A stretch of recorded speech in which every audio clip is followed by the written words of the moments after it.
All right, let's get things going here.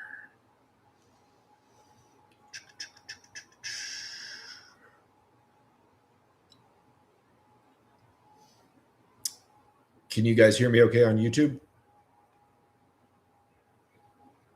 All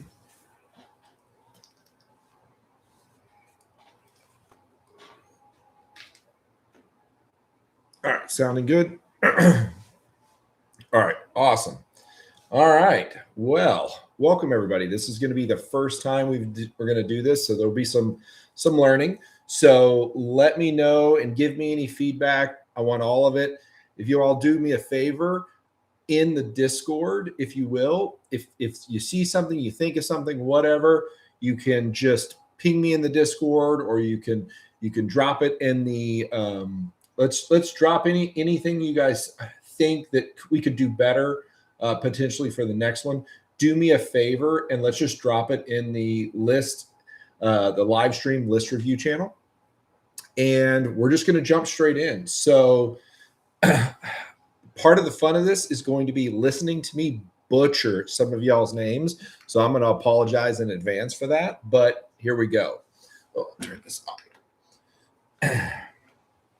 I'm going to try to ask you guys some questions to get a little context for your list, like maybe do you own other models?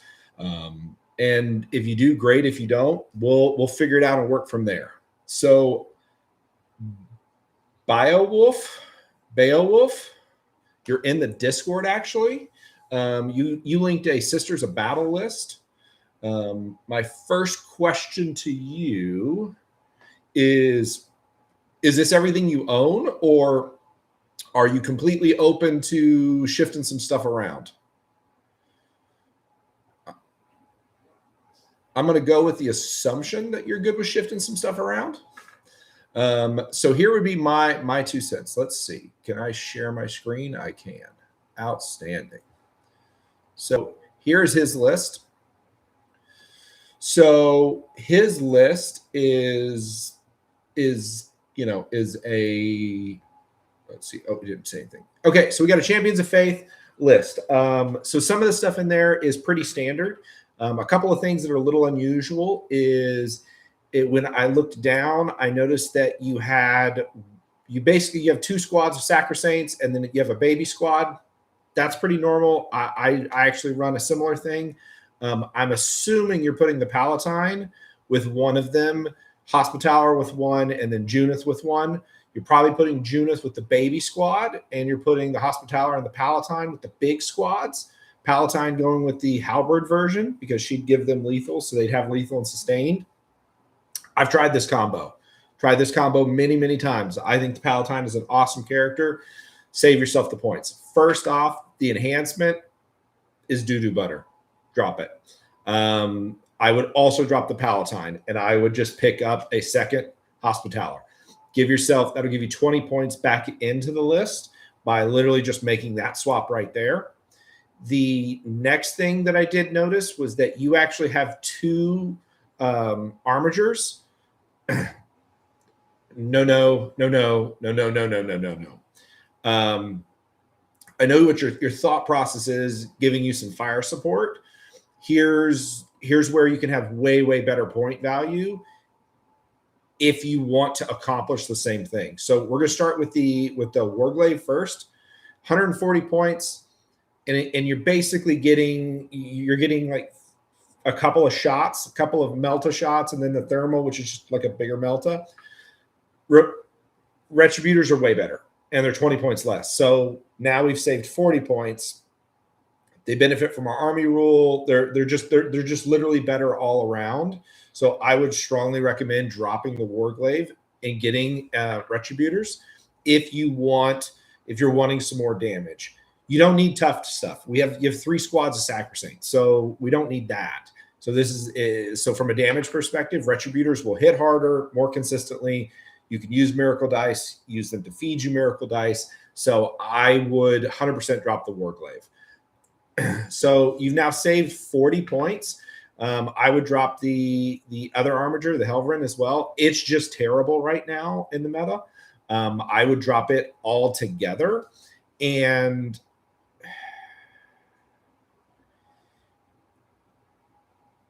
yeah, you don't have anything. If you're going to run 2 Battle Sisters, you need to be able to split them up, and you need to be able to move them up the board. So I would turn this Helvrin into an Immolator. And by turning it into an Immolator, again, we're gaining another 20 points. So now we've gained 60 points. But what you've actually done is you've turned 1 unit into you literally have gained a unit by just swapping it, because you're now going to split your Battle Sisters and you can move them up the board. So we have 60 total points extra. I don't mind the Novitiate squad. I think they're fine. I like Seraphim personally. Your 3 squads here are good. Battle Sisters in this detachment are good. I'm not a fan of the Demofuge, but people that love her. So if Stern's doing good stuff for you, then by all means keep it in there. What I would probably honestly do is I would love to know, you might be the only Sisters player I've seen in years running a second set of war suits. That's spicy. That's a spicy take right there. Main reason is because like they want to be led, and they're not super tough. So I'm very curious of the logic there. What I would probably do is I would take the 60 points you have and that 200. So now you got 270 points. And if you're wanting more damage, get yourself 2 more sets of Retributors. And then the last points you could use somewhere else in the list to move something around. But that's what I would change. I would switch some of your characters around. I would switch the big robots around so that you can actually have more there. I see the chats. YouTube's great. I'm gonna, between each list, I'll check out chat, and then we'll kind of keep going back and forth. So just you can chat in YouTube. That's awesome. So that would be my 2 cents for you. Hopefully that's helpful. By the way, if I go through your list and you want to talk more, ping me in the Discord. I'm Drake in the Discord. I'm happy to sit down with you and chat, and we can look at it. All right, let's look at the next list. So real quick, let me see if anybody had any questions. Nope, we're good. All right, we're good cooking. So we're going to keep on going. So Rum Gloom, since you were the first one, it says you have a company of hunters list. What's your name in Discord? So I can pull up your list.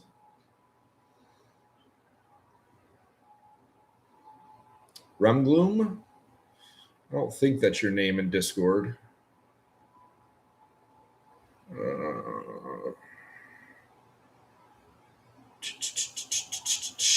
I'm looking for a company of hunters list.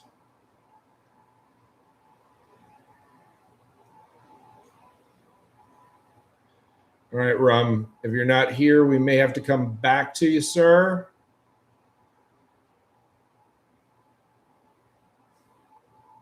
Going once, going twice, 3 times a lady. All right, we're going to come back to you.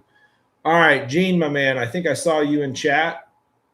Did you want me to do your Dallas Open list or your other one? Which one do you want to look at? Which one did you want me to look at?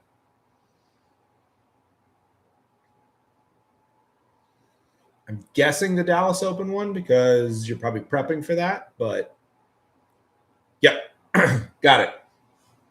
Okay, so let me do this real quick. And I'll pull it up so everybody can see it.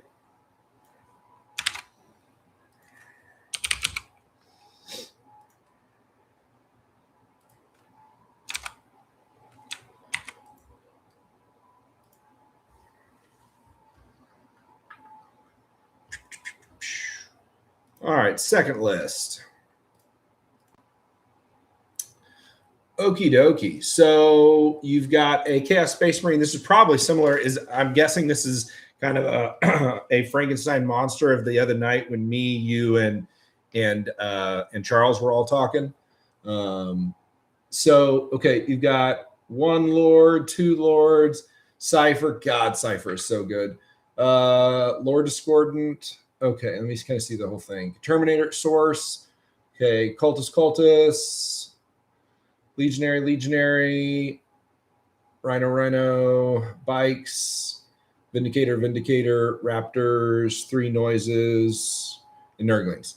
Okay, are you putting the... I'm not even using the keyboard. Oh, I was just a minute ago. Okay, Tim 4. Are you putting the... Gene, are you putting the 2 Noise Marines in your Rhinos? I'm assuming.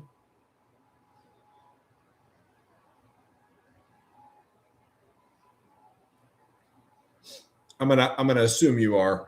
My biggest concern with your list right now, I actually don't think it's bad. I think that you are going to... I like the Vindicators, but I would be curious if we couldn't try to figure out some more. 3, 2. Yeah. Okay. So you got 2 and 1. Yeah. So my biggest worry with your list as it is right now is Nurglings are your only, like what I'm going to call pre-screen. So if somebody decides to pressure you really hard, you're going to get like turtled up. And you really don't want those Noise Marines getting out and shooting until they have something attractive to shoot at, which means you would have to clear those screens with either your Vindicators or your Legionaries, and you need those Legionaries to be able to get out and stand on the funny circles. So I think what you're going to need is I might look at... I actually really like one of my favorite things in your list is the Raptors. So, but I don't have a charger. God bless children. My 7-year-old decided he needed a charger.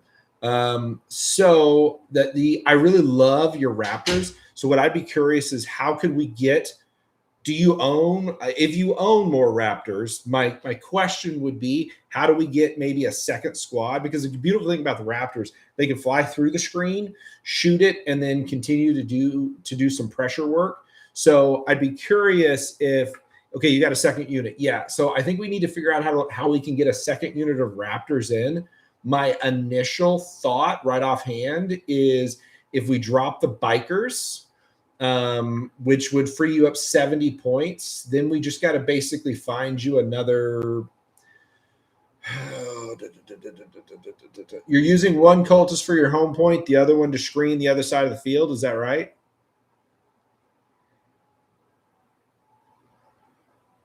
I'm betting. Yeah. So here's what I would actually suggest. We drop a squad of cultists. We drop the squad of bikes. You could get a second thing of Raptors, and you can string a 10-man unit. You can string out to cover like 60-70% of your home field. And then what you could actually do is you don't have to worry about anything on turn 1, but then on turn 2, worst case scenario, you could literally just put like your sorcerer lord over there. You could just put a single unit.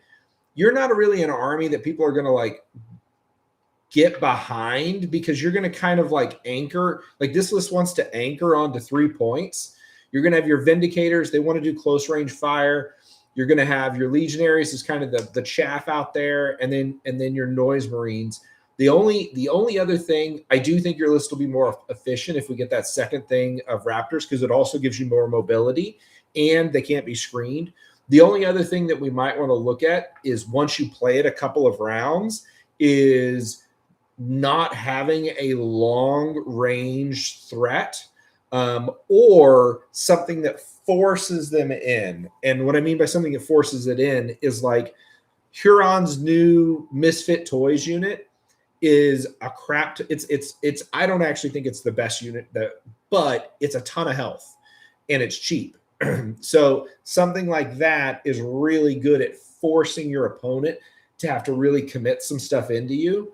But when you've been playing this list, have you been going all 3 points in No Man's Land, or are you really fixating onto 2?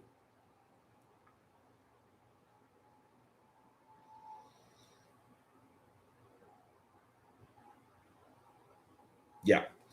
Yeah. So great. So you stay on 2 points. Here's the thing. Melee, this is one of the hardest lessons, and this goes for anybody. I didn't learn this until I played World Eaters for 6-8 months, something like that. Melee armies, and I know how this is going to sound, but like literally, you go watch Jack Harpster, who's with Art of War, way better player than me. He put a video out on this, and God, he is right. Melee armies do not like you getting in their face because most melee armies do not have access to fall back and charge and things like that. So they don't want you getting in their face. I'm not telling you to charge your cultists into some corn berserkers. I'm not saying that. But moving them 1.1 inch away means that they don't have a choice at what they get to go into. So I would not be scared to use your legionaries as screens as well, moving them up, shooting, and just getting in people's way. The same thing with your raptors, using them to move block. I would use those raptors to move block. And I think what you'll see is you can control the game better, because what you want to do is you want to get them to come onto the other side of the wall, kill your raptors, and now be stranded out in the open so that your vindicators can just blow them off the board, if that makes sense. All right. We're going to keep on rolling.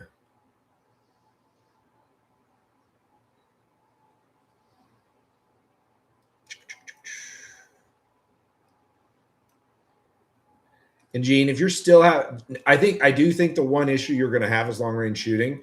But if you're having difficulty with melee armies, hit me up, and like I'll play you with World Eaters, and I can kind of coach you through how to deal with like melee charges and stuff like that. All right. So how you send a list in is the Discord, which should be in the comments. If you join the Discord, and then there's a channel that says live, live stream list review, you can submit your list, and I'm kind of going through them there. What I'm trying to do is go through them from the order that they got sent in, and then see who's in. So Doug, are you here with the list, Samuel, where you post a video of it?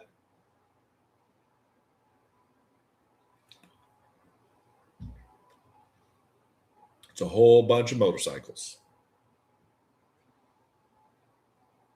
Going once, Doug. Going twice. 3 times a lady. All right.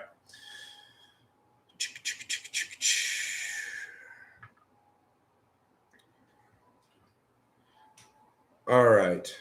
Hello, Logan. You can say hi. Hi, everyone. Okay.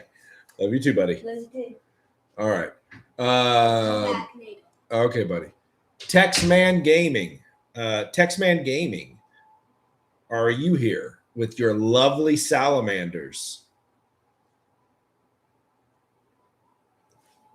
Salamanders going once, going twice.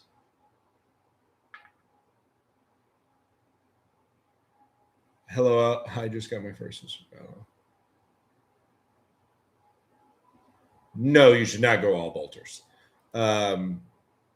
If you're running Sisters of Battle, I actually like put a video out on how I would build them. Short answer: Melta rifles, multi-meltas, and then bolters. Take all the storm bolters they give you, throw them in the trash can. Flamers could be situational every once in a while. All right, so we got no Texman Gaming. All right, we're gonna keep on rolling.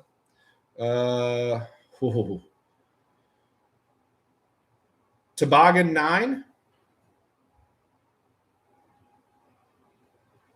Toboggan 9. Got another Sisters of Battle list. Oh, okay, there we go. Toboggan. All right, great. Let's look at your list. So you said this is a list that you're building towards? All right, let's take a gander and see what we're building towards. Okay. Somebody's crazy, by the way. Someone submitted a sisters list that didn't have Morgan Vol. We're going to have a side conversation. You're going to have to go to the principal's office because that's just heresy. All right. Hall of Martyrs. All right. Old school. Love it. Man, y'all love the Demofuge. Here's like, here's a hot take. Demon Fuge is one of my favorite characters to paint. I think the book is amazing. I do not think the model is very good right now. I think that the model as a whole struggles. I know it's got Lone Op, it's got Fight First, it's got its little like I'm gonna do mortals to you.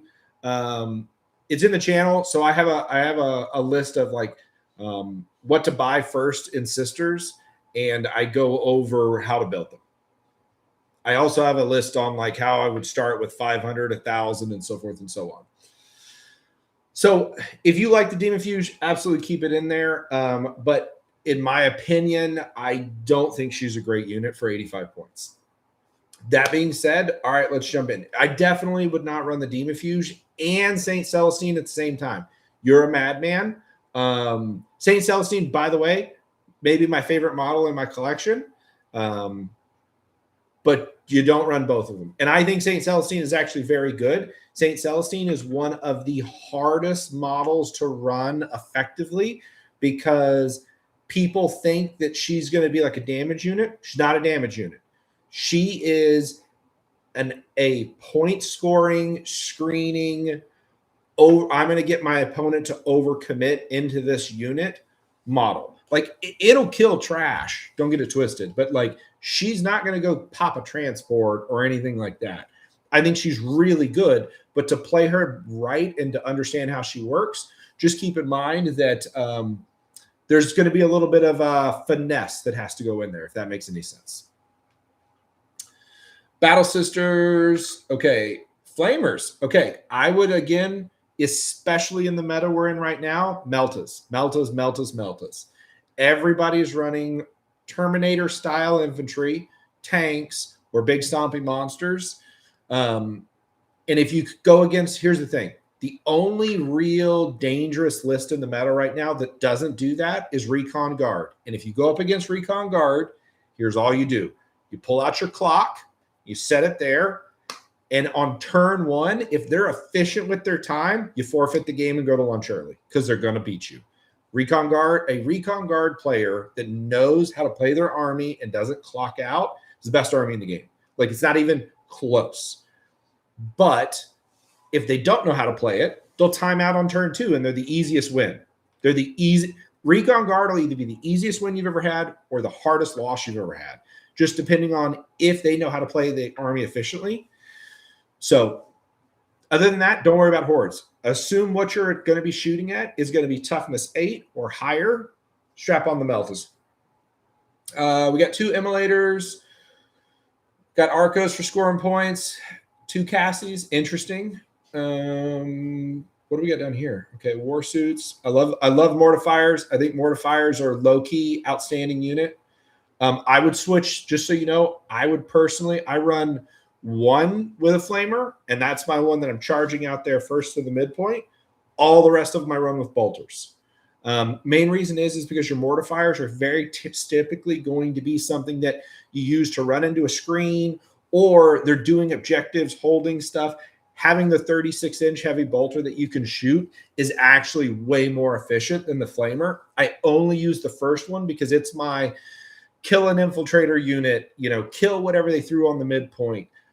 So personally, 1 with a flamer, and then whether you're running 1 more or you're running 2 more, I'm running them with bolters. Dominion Squad, you got the Meltas, you're good there. Okay, interesting. So you're running 1 Sacrosanct. So you're going to struggle at scoring primary with this army. You don't listen here, Spencer. You take that back.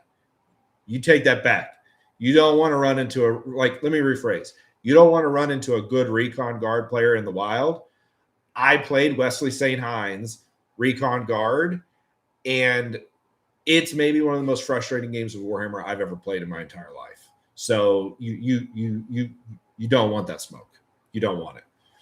That's like people like coming up to Michael Jordan in his prime and being like, he only scored like 10 points. And then he goes off and scores 45, right? Okay, so here's what I would change in your list real quick. I would take the Demon Fuge out. I would put a second Hospitaller in. That right there will give you 15 points. If you drop through suffering and sacrifice, gives you another 25. Am I right on that? Somebody check me. Suffering and sacrifice enhancements, 25, right? I think so. So it'd be 30, it'd be 40 points. Somebody correct me if I'm wrong on that math. But that gives you 40 points. And then what I would do is you've got 40 points. I would this is gonna be this is gonna this is gonna hurt.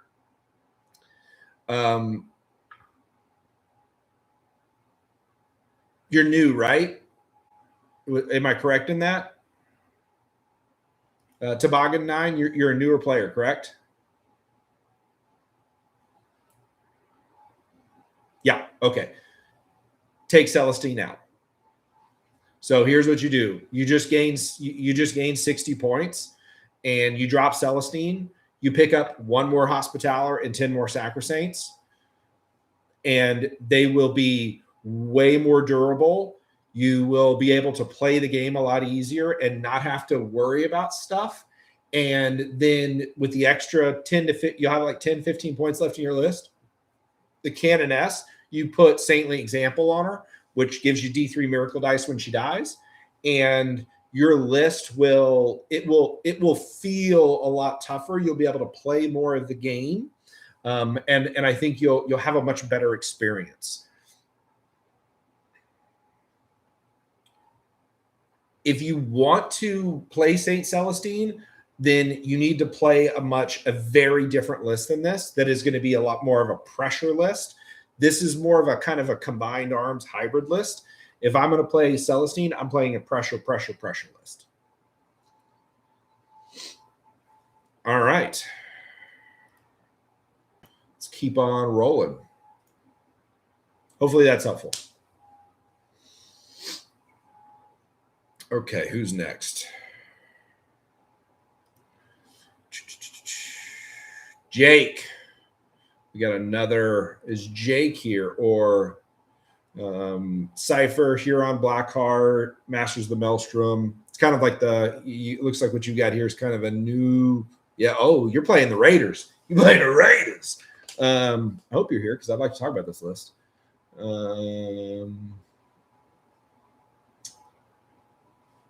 No, not Necrons. This is a Chaos Space Marines list with Raiders.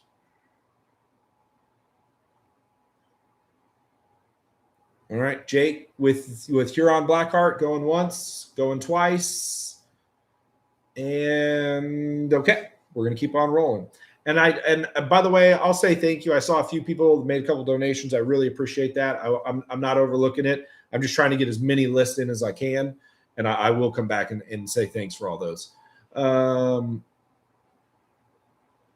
All right, Spencer. I saw you in here, Spencer.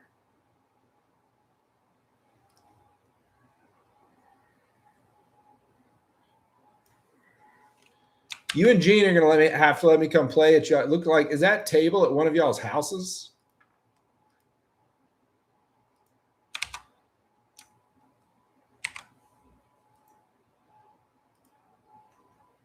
Yeah. You got to invite your boy over. Like, I want to come check it out. That looks awesome. Gene was posting pictures. It looks sweet. I don't know. It's in one of the channels that some people are asking in the Discord. It's it's at Gene's house. Gene has a whole Warhammer setup at his house. It's in one of the channels. I think the Battle Report channel in the Discord. All right, we've got Invasion Fleet. Oh, let me share my screen. I apologize. If I forget to share, y'all just yell at me. Okay. Tyranids, Invasion Fleet. All right. You got the Brood Lord, Death Leaper, Hive Tyrant, Raveners. You're doing Invasion Fleet. You're not doing Tunnel Snakes. Okay, sorry. I had to kind of go back there. Okay, all right. Neuro Tyrant, Hormigaunt, Biovore. Okay, are you playing Invasion Fleet because you just absolutely love it? Or like, is this your fun list? Or are you trying to get ready for the Texas Open? What's the goal here?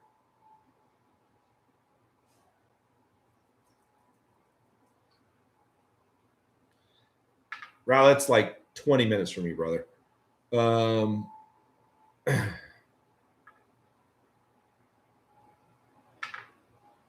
back to the basics. Okay. Need lethals too. So I'm happy to go through this list, but if you want to play this list, I can help you try to tailor it. But if you want to get ready for the Texas Open, I actually low key think that Subterranean Assault's one of the best scoring detachments in the game. You just have to change your mindset. Your goal is not to play deathmatch. Your goal is to score 85 points. So if you want, Spence, I'm happy to. You and I can spend a little bit of time. I can set a little time aside, and we can literally go through and like my buddy Trevor, who's Death Simplified in the Discord. I helped him build out a pretty killer Subterranean Assault, and we've been playing, and I don't think he scored less than like low 70s, and even in a loss. So do you want me to review this, or do you want me to help you build a Tunnel Snakes list? It's your call, brother. I'll do either one.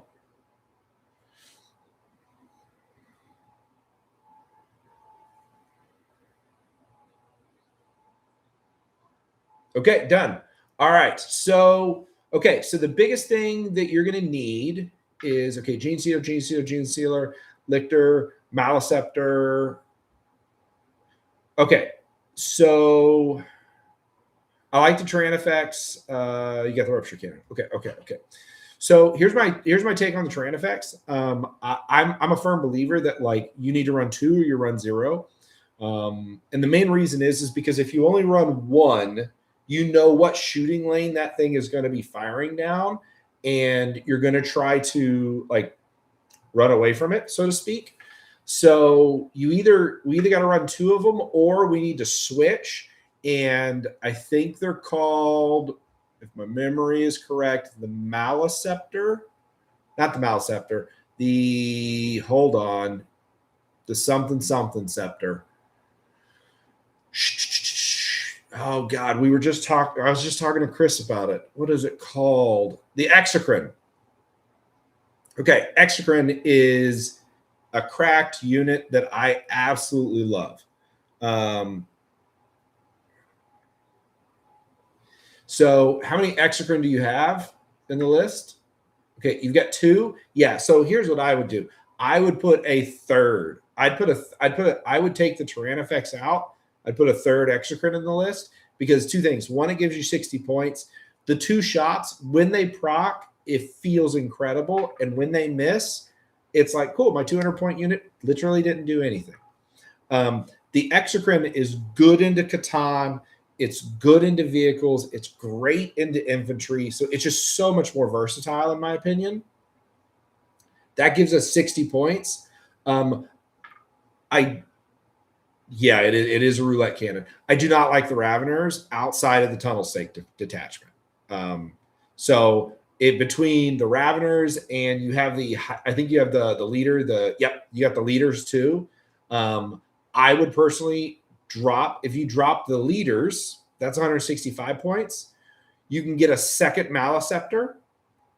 And I understand it's 5 points more, but we're dropping the regular Ravs too. So a second Maleceptor now gives you 2, like, think about it this way. A lot of people go, I'm going to put the Hive Tyrant on the middle point. And I don't think it's a good idea because you're going to just get it obliterated. You put the Hive Tyrant on your expansion point, and then you go, I hope you're willing to invest a lot of stuff because that's 15 OC, and it's huge, and it's very tough. You put 2 Maleceptors on the midpoint, and as soon as it gets there, the second one just kind of charges into the enemy army to kind of just be nasty with it. That, on the other hand, now gives them a real problem to deal with.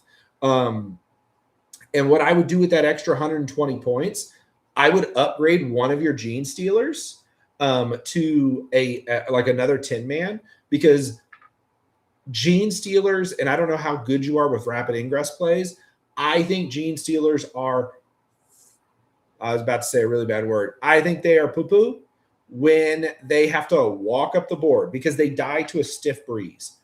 But when they can connect with something, holy shit, can they rip and tear?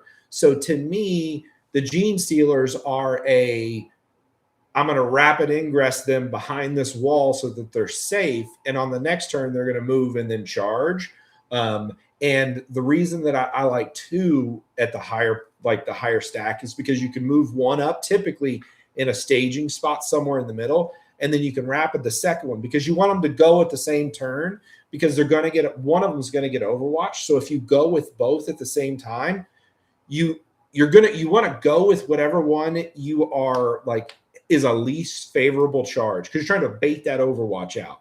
So if you got one charging into Terminators and one charging into regular Marines, I'm charging the Terminators first. I'm going out to them first, trying to see, can I bait that Overwatch out? Okay, no. All right, now I'll move the other one, right? And a 10-man Gene Stealer cult it'll rip and tear.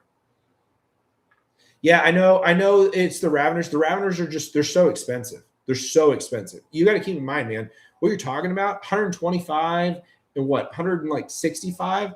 Dude, you're talking about a 209. That's almost 300 points for a 10-man unit that you're not wrong. They do kill stuff, but they also die pretty easily. And 300 points is a lot of points, brother. Lot of points. I think you're better suited by going, I'm going to get another Maleceptor, which gives me durability so I can stand on the point. I'm going to upgrade a Gene Stealer. I don't know. How much is how much is the Gene Stealer Primarch, dude? What's his name? Is he a Brood Lord or what's his name? Is that the Brood Lord? Yeah. Okay, yeah, he's 80 points. So yeah, you'd have enough by getting rid of, because by switching the mouse up, you get 120 points here. So you would have 50 points left. So you couldn't get a Brood Lord, but you have 50 points left that we could somewhere put somewhere in your list. I don't know offhand what we could do with 50 points. The other thing too, what are you using the 2 Hormagaunts for? I know the one is for your home point to string out and screen. What's the second one for?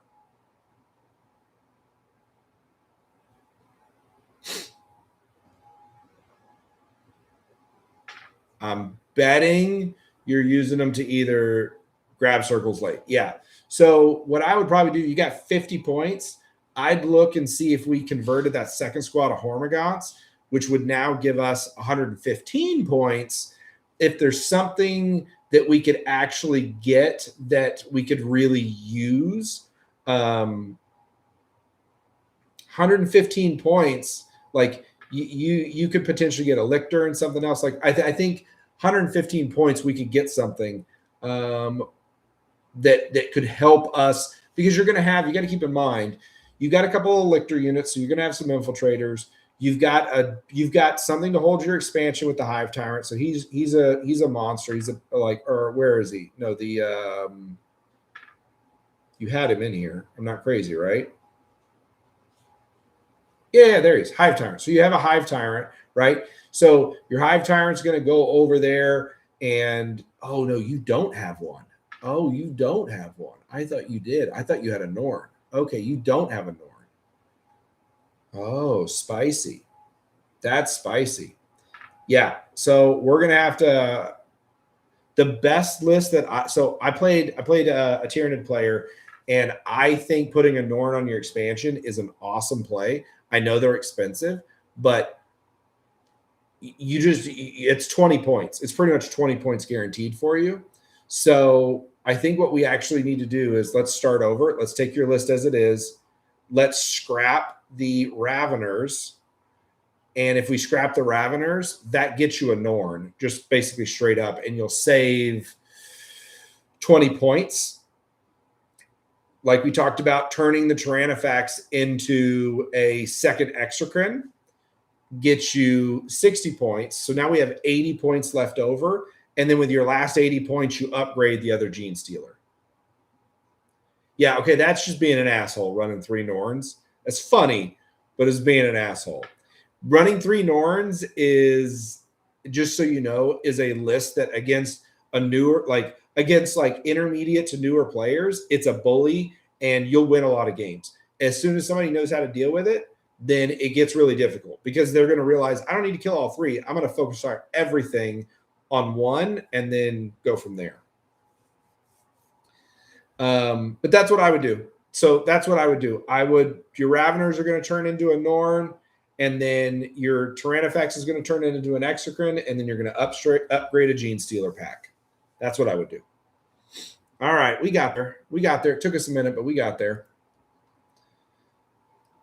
I'm still happy to help you if you want to come up with a Tunnel Snake build. All right, let's keep on rolling. All right. Phobos at the gates. Are you here?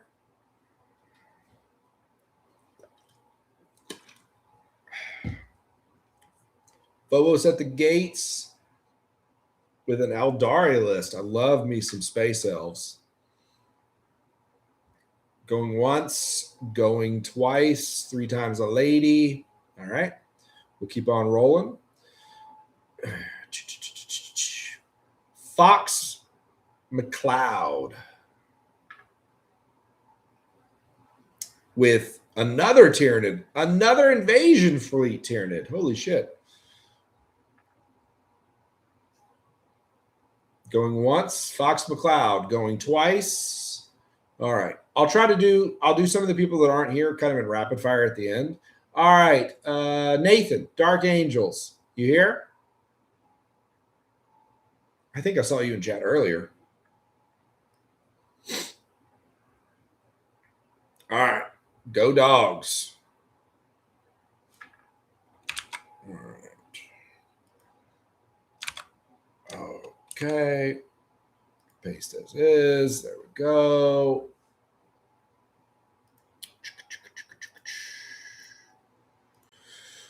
All right. Wrath of the Rock. One of my faves. Just hit an ad. Fucking YouTube. Oh, I'm not supposed to say that, I don't think. Oh, well. All right. Wrath of the Rock. We've got Azrael, auto-include. Chaplain, love the Chaplain with Deathwing Assault for turn 1 Deep Strike. Ooh, run the little fights first. Hate this enhancement. I'm guessing you just had the 10 points. The Lion, okay. You got your regulars. Blade Guard Vets. You're a madman. All right. Deathwing Knights. You got 2 Knights, 2 Lancers. Hold on a minute. So you got Inner Circle Companions and Blade Guard Vets. I'm guessing you're running the Inner Circle Companions with Azrael and the Blade Guard Vets with the Judic. Yeah. That's what I figured you were. Okay. Scout. Okay. I'm gonna tear your list apart, brother. It's coming from a place of love. So here's the thing: Gladiator Lancers are in a normal tank meta. I think are one of the best tanks in the game. 160 points, reroll everything. They are sensational. Now, take what I just said, and we're going to throw that shit in the trash. Here's why. If you're wanting to get significantly better and you're going to be playing against better opponents, then is the audio cutting out for anybody? You just said audio is cutting out. Are we okay?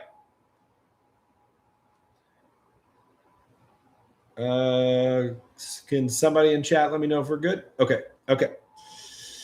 So I think Gladiator Lancers in a normal meta are great. Here's what Dark Angels have as a little bit of we'll call it a spicy tech. We have this wonderful, really cool model called the Vengeance. Okay. It is 40 points cheaper. Now I understand strength 16 versus strength 9. that in itself kind of sucks. No questions there. No questions there. But the ability to get +1 to wound added to it, the mobility, I personally think with Wrath of the Rock, what you're trying to do is you're trying to say, I am going to destroy you on primary, and I'm gonna kill anything that gets in the way of primary. Wrath of the Rock is not an army where you are trying to table your opponent. You have to understand, strength 14, thank you. You have to understand that Wrath of the Rock is not a killing army. If you want to kill, play Gladius, play Stormlance, and just full send it, right? Wrath of the Rock is one of the toughest armies. Deathwing Knights with -1 to wound on them are a pain in the ass. -1 to wound, -1 damage. Dude, they are so annoying. Here's a stratagem, by the way, for Wrath of the Rock players or anybody else playing Dark Angels. Do not forget about go to ground. You have a 2 base save. When somebody's about to shoot you with a bunch of crap that's all -1, if you're not in cover, pop that because it's better than Armor Contempt because it lasts for the whole phase instead of just lasting that one activation. I'm telling you, it will make your opponent just. That being said, if you convert, so first off, I love this model. He got to go. He got to go right there. So we got 80 points. Then if we come down here and we get rid of these guys, now we're at 230 points. Okay. Here's where it's going to get spicy. You convert each one of these into a vengeance. Okay. You're picking up 40 points with each. That's 80 points. So we're at what now? 310 points, if my math is right. So we have 310 points to play with.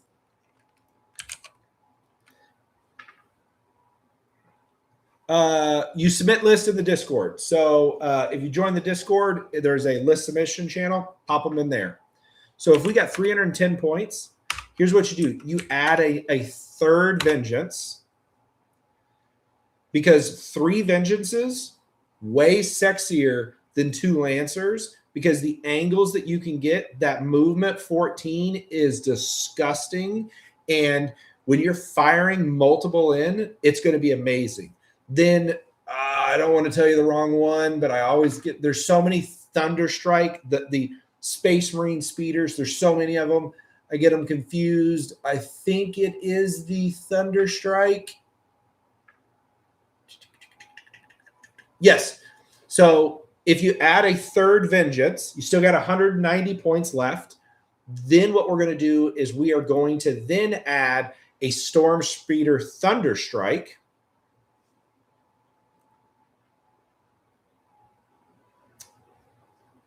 We'll get back to that. Minus 135. Okay, so now you got 55 points. So what you've done is you've turned 1 infantry brick and 2 tanks into 4 toughness 9 fly around hulls that are awesome for scoring, getting you. They're great at display of might, tempting target, all those things. They have good shooting. And here's what's sexy. When they have a tough target, you fire the Thunderstrike, which has, by the way, a strength 12 gun, a strength 9, and a strength 8 gun. So it's got good guns. Then everything else now gets +1 to wound. So now all of your plasma that's going into that bad boy aren't wounding on 5s. They're wounding on 4s. And you're firing volume fire at 3 damage a shot. Pow, pow, pow. Like, you will be surprised at how quickly you melt big stuff by doing that. And all of them are so cheap that if they want to focus fire and try to blow one up, cool. I don't care.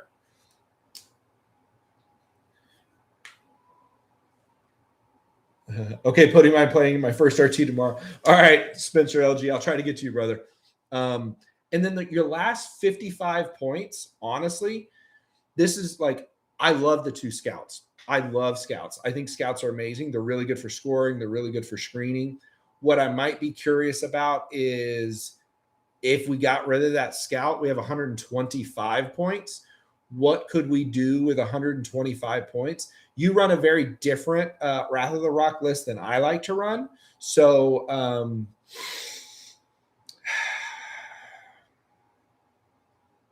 I mean, honestly, brother, 125 points. Yeah, I was literally about to say I'd either take 2 ATVs or I'd take another speeder. And I know you said you don't own one, so I'm not trying to put you in the poorhouse here by telling you to go buy all these damn speeders. But yeah, 125 points is the Hammer Strike. Hammer Strike strips cover, and it's a literal another speeder. Like I rolled up to a game the other day and I had 4 speeders. I'm talking about you potentially running 5. And the dude was like, "Oh, okay." When all of them moved 14, they all were just standing behind a building as soon as it started. And he was like, whatever, not a big deal. And then they just shot out in all directions like cockroaches when the lights turn off. He was like, how far do each of these things move? And I was like, oh, they each move 14 inches. By the way, when he's looking at those, he wasn't looking at my Terminators that were going over here. And he wasn't, you know what I mean? Like, so he wasn't looking at those other things. So if you own it, just do 2 ATVs. Great for scoring. They'll do the same job as the scout would. If you don't, if you want to get crazy with it, you might check out another speeder. I know you watch a lot of the videos. I'll tell you, man, I would, if it was me, I take those 55 points. I take these 180 points, and I get me some vroom vroom. Our bikes, our Blackwing Knights are busted right now. I think that they are one of the best units in the game in Wrath of the Rock right now. So, and like I literally got into a long debate. I had a video that's coming out. I did another video with Happy Krampus, and we were talking. He completely agreed with me. A toughness 5 unit that has -1 to wound and has 3 base health, that has good plasma shooting, good melee, moves 12 inches. It really, really, really, really is spicy. But so here's the thing. If you're playing in a big GT, you can't use Outriders. If you're playing in an RTT, they're not going to care that they're, because yes, the Outriders are on a bigger base than the Blackwing Knights, which makes absolutely no sense. But I'm not going to get on that rabbit hole today. If you're playing in an RT, just saying, hey, I don't own these, so I'm proxying this for this. First off, no one at the tournament but you is going to know their different base sizes. But just tell the organizer, they're not going to have a problem with it. I promise you. And if they are, you don't want to play in that tournament anyway.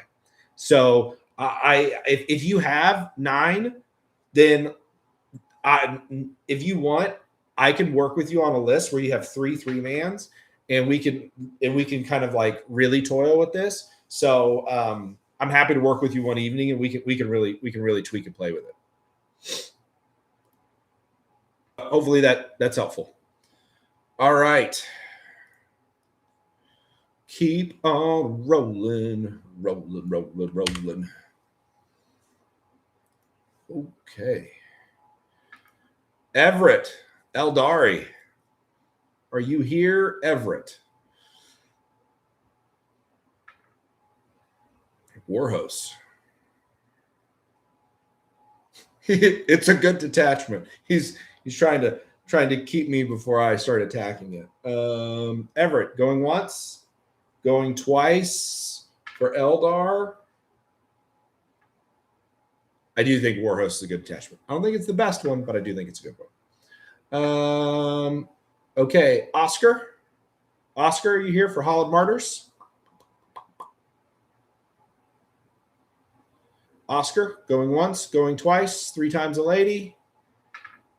Oscar, nope. Okay. Oh, Oscar's here. All right, we're cooking. Hollowed Martyrs. Let me get her in here.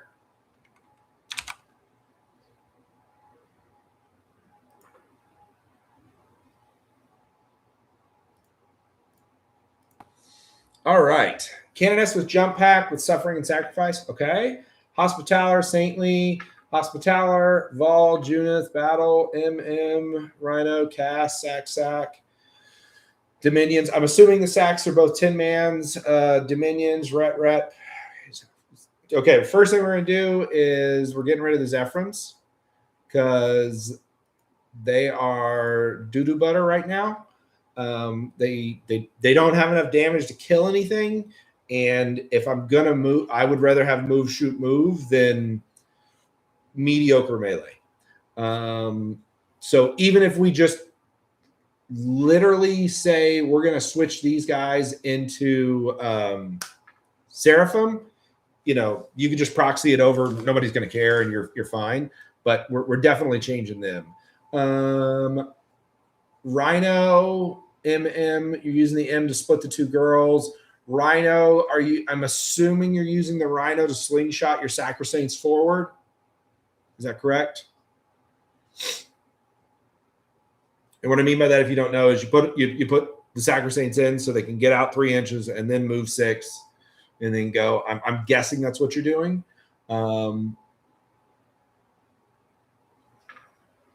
Yeah. So yeah. Okay. Good.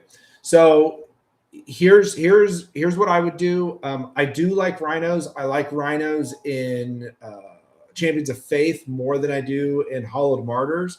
But my initial thought process is 2 Sacrosaints going into the mid does give you good board control in the mid. You got your Immolators to potentially push up a flank. Hollowed Martyr is the detachment where the Castigator really, really shines because it's very easy to get a chip damage on it, and all of its guns hitting on 2s really makes that thing's damage start soaring. So my first thought is that if we I could have been doing this the whole time. Sorry. If we get rid of these guys and then we get rid of these guys, that's going to be, if my memory serves me correct, these guys are 80.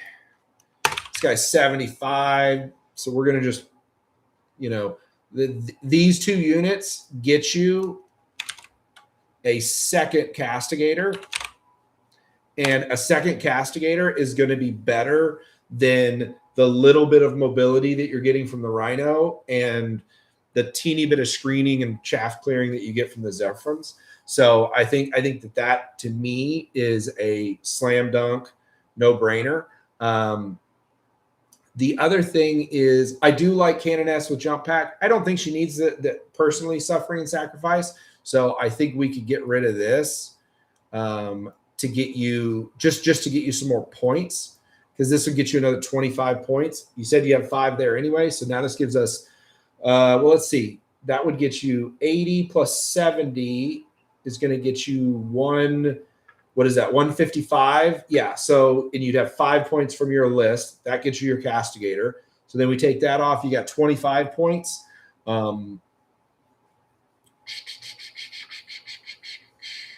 Man, so here's the thing. I don't, in Hollowed Martyrs, I don't love Battle Sisters personally. I do like Dominions, but I do not like No, Saintly Example, blasphemy. Saintly Example is the most cracked, amazing stratagem. What I'm trying to do is I'm trying to get you to 60 points. I'm trying to get 60 points. I'm trying to manufacture 60 points.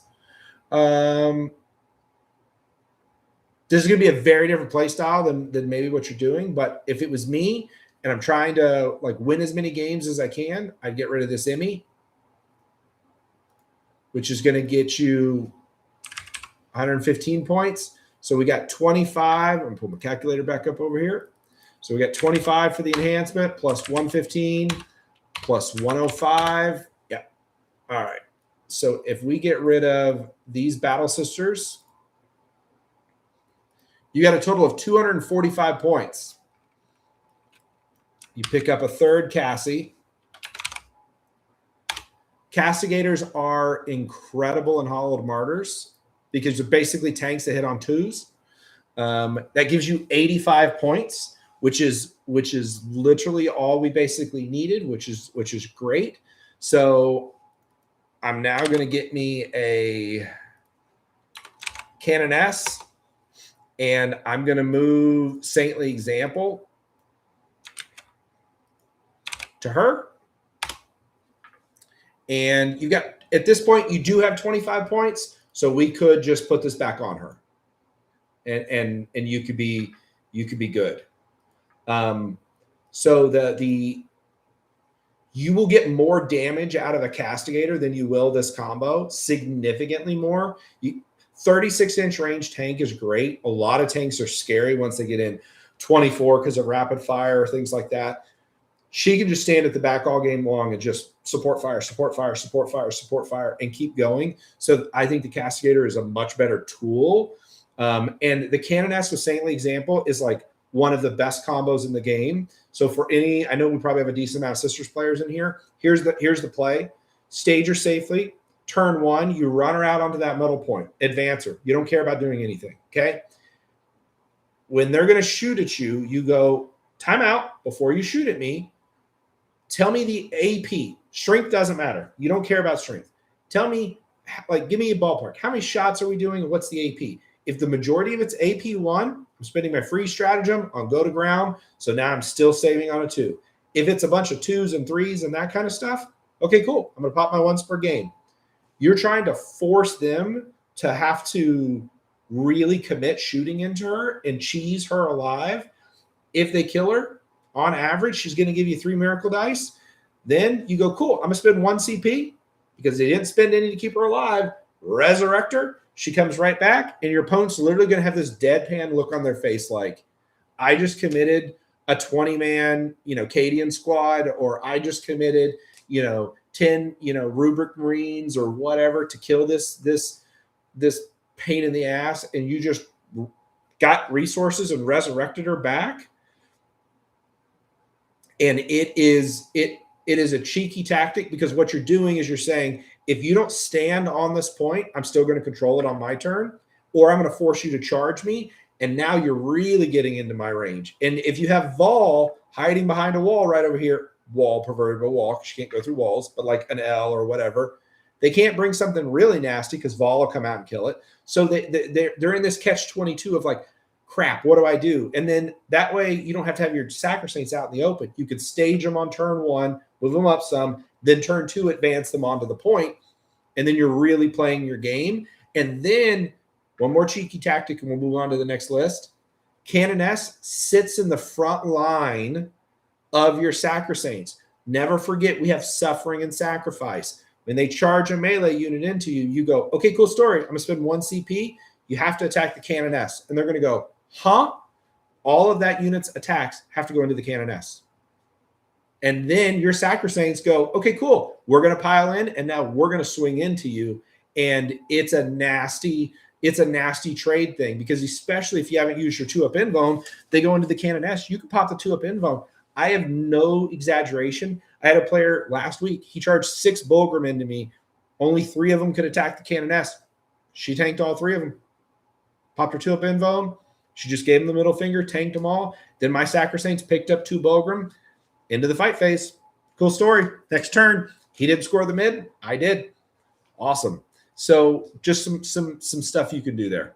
But I think the core of your list is good. That's just what I would flip around. Hopefully that's helpful.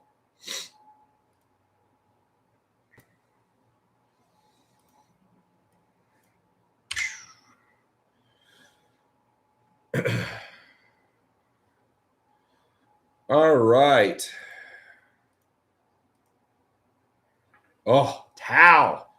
All right. GG Locks. Are we here? GG Locks. Attending my second ever RTT. Hell yeah, dude. Go give him hell. GG Locks, are you here?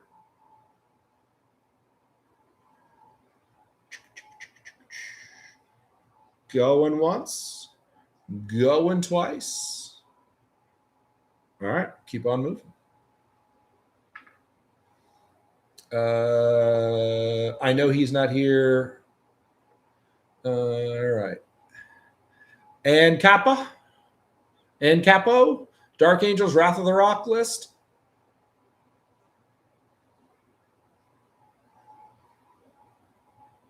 All right, let's do it.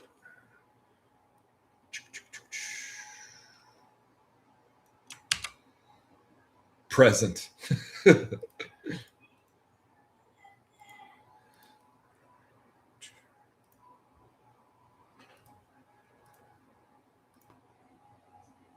All right, Wrath of the Rock. Okay, let's see what we got. We got Azrael, pretty standard. Okay, Chaplain. This is a spicy one. We'll come back to this. The Lion, standard. Second Deathwing Knight. Okay, I can dig it. Okay, very similar to the other list we looked at. Ooh, a Dark Shroud. A Dark Shroud. Ooh. And in advance, only 2 vengeances bought. You heard the other video. Okay, that's cool, brother. We can work with it. I love Stone Guard. Love Stone Guard. Stone Guard. I don't know why I always want to call him Stone Guard. Stone Guard. All right. And then, oh, Vanguard Vets. Okay. Hashtag Vanguard Vets are 100% going to be announced next week. Primaris. So that would be one I would say do not buy. Okay. So in the arms of an angel. We're getting rid of this one. He's going away.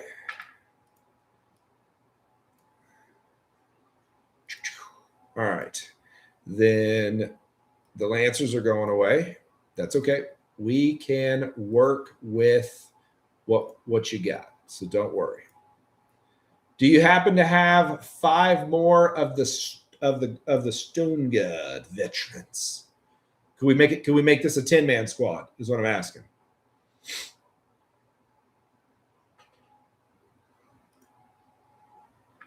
He's got 10. We're cooking, boys.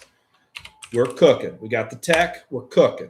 All right. So we got 60 plus, plus 100. All right. So we got 420 points to work with after killing these 3. So here's what we're going to do. This is going to become 200 points. It's going to become 10 dudes. All right. So minus 100. Love it. We got 320 points. We already talked about this. This is going to be 2 vengeances. Big surprise. So we're going to do minus 240. So we got 80 points. And then you had one other thing I wanted to look at. Inner Circle Companions. So you're running those with the Chaplain, right?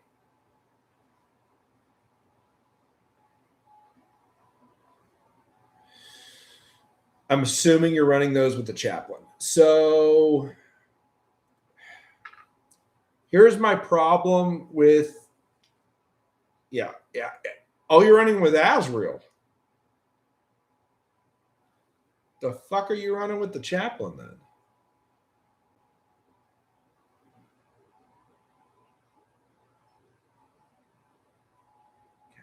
Oh, it's a captain.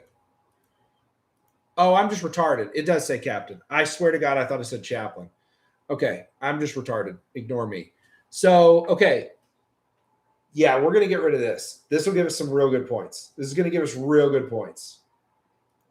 I'm surprised Jason's not laughing at me right now. Oh, you are? Okay. Plus 25. Listen, I math real good. Okay, so if we get rid of Mr. Power Fist and Inner Circle Companions, by the way, just so you know, I personally own 3 customized squads of 6. So I have them built, painted, custom based. Love them. This meta is terrifying for them. And they, by the way, they slap. Not a good meta for them right now.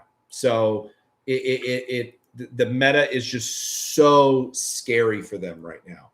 You could play them, but literally if you play them, what you're doing is they have to hide behind a wall and basically wait for a charge. And a good player is just going to screen you and it's going to suck. Like, as an example, think about this. It's 180 plus 105.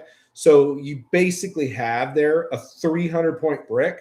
And when I fly 5 swooping hawks in front of you, and space them out and do 3 damage. I kill one of them while they're hiding behind a wall, and then they just stand there, and I go, haha. And my 90 point, 95 point unit keeps you from playing.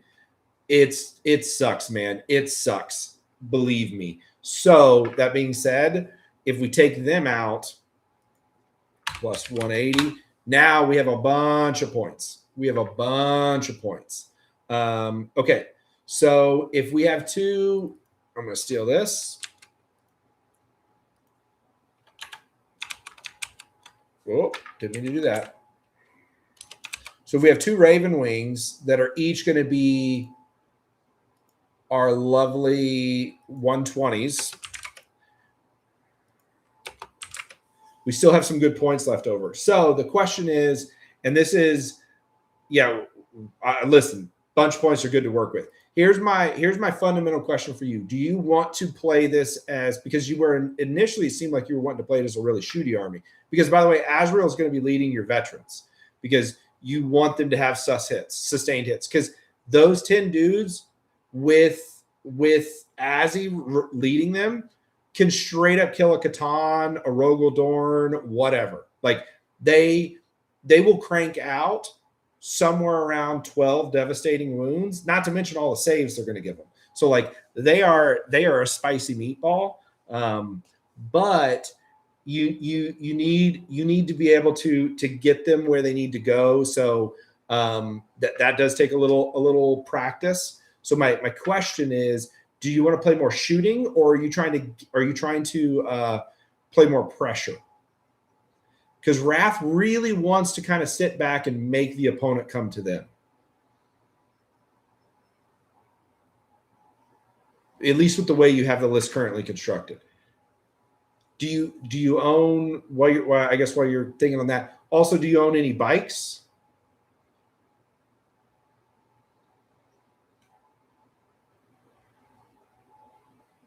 Okay. Okay, do you own any bikes? I hope yes. Say yes. 6 Outriders in a command squad. I'll take it. Okay, I'll take it. All right. So we're going to add some Outriders. And we're going to add that command squad.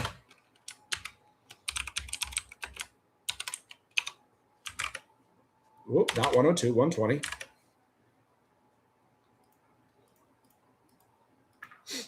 Now, how I would run this, just so you know, is this is actually going to be 80 points. I would run 2 3-mans. I would not run 1 like insane brick because it could get locked up.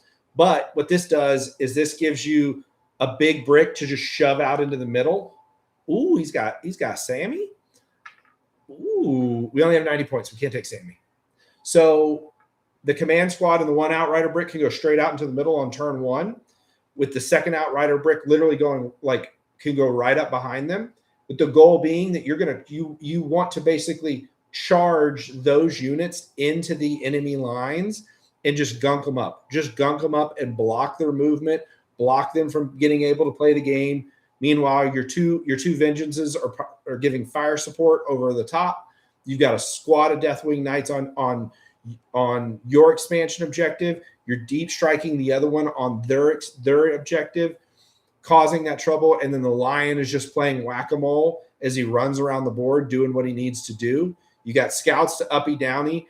Hopefully they're paying attention to all that while Azrael is creeping from the shadows with his 10 friends, and you're staging them. And your literal goal is going, okay, I'm just waiting for something to get within 24 inches, and then I'm going to come out and absolutely obliterate it. And that's pretty much the game plan that you're going to be rolling with here. Vanguards are going to be purely used for scoring. I'd probably put the other 90 points that you have left into a JPI unit. Do you have any jump back intercessors? You got 5? I'm hoping. I would put my last 90 points into that, because then you got 2 fast flying units can run around and score points. So that's how I would kind of, that's how I would change your list. I think you'll find a lot better versatility, and you'll be able to play into a lot more stuff. And don't sleep on those stone guards, man.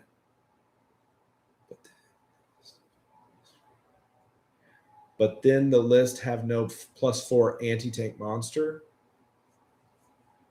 I didn't know. I didn't know you had like I was trying to play around with what you had with the veterans. Like, if you want, what I'll do, because Dark Angels have been super popular.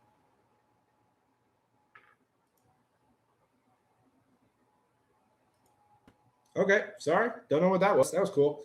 So here's what I'll do, because there's a lot of Dark Angel, and to your point, like I will post my 2 favorite Dark Angel lists, one that's bike heavy, one that is not bike heavy, for those of you that do and don't have bikes. And that way you guys can kind of see each one.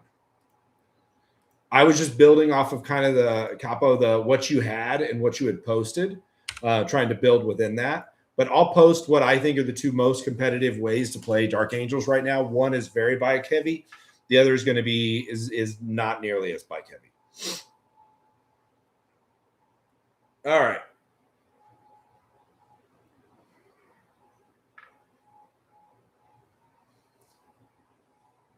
Yeah, so someone in Discord had just, what they said is like, are you trying to play into the meta or not? So I should be back. I said, yeah, rip stream. Yeah, I don't know what happened. Probably one of my kids. That's what I typically blame in life. All right, moving forward. Butones. Got a sisters list. Butones. Going once, going twice, 3 times a lady.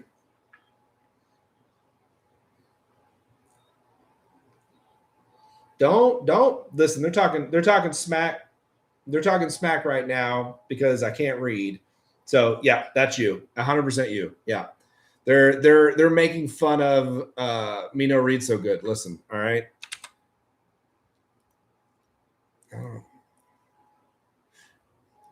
I'm good at the maths, not so good at the reading. All right, let's keep going.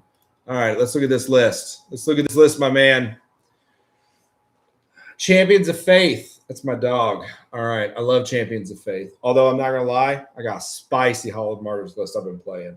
Okay, 3 Hospitallers. You got 3 Sack Bricks. Hospitaller. Junith. You got a Priest. Okay, y'all stop. Like, I know you just had points left over, but God, the enhancements in this attachment are such trash. Okay, so Insidiance. You got the Priest going with the Insidiance. Rat, Sanks. War Suits. Okay, it's up there. Yeah, man, this is a solid list. This is actually this is a really solid list. Here's my hard part with this list. Without splitting the sisters, I like 100%. I think one list, one set of sisters is great. The second one, just to me, feels bleh. And the reason is you're going to put 1 sack on your expansion. The other 2 are going to charge into the midfield. Your Insidiants are going to pick some target. They're going to skirmish in the midboard. So you're going to have like 30 plus bodies in the middle of the board fighting. Your Retributors are going to go in reserve, coming out to do stuff. Your Sanctifiers, a lot of the time, are going to kind of scout forward into the mid, do some Overwatch, stuff like that. To me personally, what I would probably do is I've actually ran this exact list. So I would take these girls out if it lets me strike them through. Of course it doesn't. All right, I would take them out, and then I would get you. I'm actually starting to really like some Seraphims. And then you've got 35 points like left over here, or 25 points, and then get rid of this Garbanzo Bean enhancement, which I think is 15 points if my memory is correct. I think. So that should give you what? See, 25, 30, 40 points. Ah, gosh. Yeah, that's what I would do. And then I put a Dialogus in the list. And the Dialogus, I would what I would personally do is heavy deep strike army. I'm spreading out my 10 sisters and I'm putting the other dialogists in the other corner. And you can literally screen out your entire backfield with that. If they do not have a heavy, like really aggressive deep striking type list, then I'm moving that Dio up my flank that is my strong side. I'm just moving her up as an extra unit for display of might, a unit that could do cleanse, a unit that could do sabotage. You know, she could do all of those kind of actions and stuff. I'm not attaching her. I'm running her as just a solo unit to just be an action monkey up the board. I'm putting 2 sacks into the middle with Morgan backing her up, both your retributors in reserve. Seraphim, here's a hot take, brother. I'm starting them on the board, and wherever my sacks are going, I'm putting those Seraphim are flying forward in front of them, and I'm using them as a screen. And I'm using them to slow down whatever's coming in, because this list plays almost a similar game to Wrath. I think Champions of Faith is one of the better armies in the game at playing primary. If you don't score 40 points of primary playing champions, it's either a really weird match or you probably did something wrong, because 10 Sacrosaints and a Hosp on your expansion, very few armies are going to be able to move that. And then 20 of them with Insidiance backing it up in the mid, you're going to hold it for 2, maybe 3 points. And there's a decent chance you can contest. Retributors, make sure to bring them in when they can fire on something that's just killed your Seraphim. That's a bait also that you can use, by the way. If you guys don't know, the bait trap is they've got something spicy over on a side. Say it's a Fire Prism or a Rogaldorn or a Catan or something like that. Spoon feed them one of your Seraphim. Move them up there. Or your Sanctifiers. Do some damage and you move them up there. Let it kill. Then you bring your 2 Retributors right over there from reserve. Dude, it's 16 multi-melta shots with +1 to hit and +1 to wound because it's killed something now. And because they both have 2 cherubs, you're popping a miracle dice on both of those bad boys. You'll blow whatever it is up. Like whatever the problem was there is gone. It's gone. Now those girls are gone afterwards. Don't get it twisted, but they can just walk onto the field and melt any 16 multi-melta shots, hitting on 3s, in most cases wounding on 4s, makes any problem you have in the game go away, basically. And if it doesn't, flip the table because your rolls were that bad. Fuck it. All right. Hopefully that was helpful. Let's keep on rolling.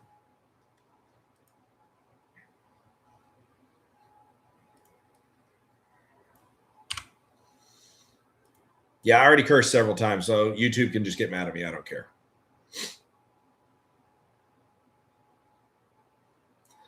All right.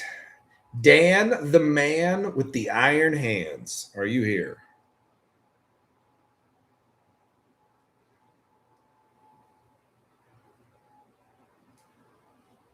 Dan, the man with the iron hands. Going once. Going twice. All right. Well, cool list. Very cool list. A lot of bang bang. A lot of bang bang.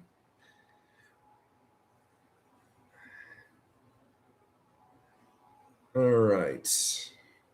Y'all making fun of my Craftsman. So by the way, this is literally a Warhammer bench, by the way. This isn't tools. I'm not handy.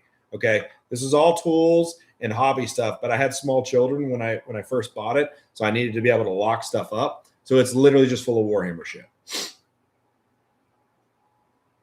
I do use you for your table. Okay. All right. Got an Emperor's Children list. A.D. Hammy.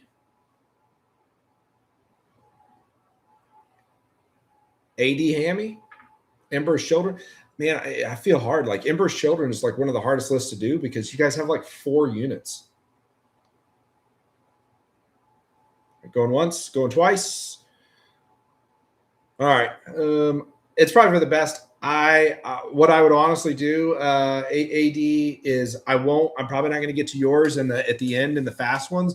But what I will actually do is I'll send your list to my buddy Eric. I think he's one of the better EC players out there, and I can get him to give you some points, some pointers. All right, let's keep on rocking. Okay. Sinbad 80. I think that's Sinbad. SENNBAD 80. Got another Iron Hands list. Listen, the Iron Hands are coming out after a couple people. Oh, yeah. Okay, this is a cool list. Loyalist Iron Hands.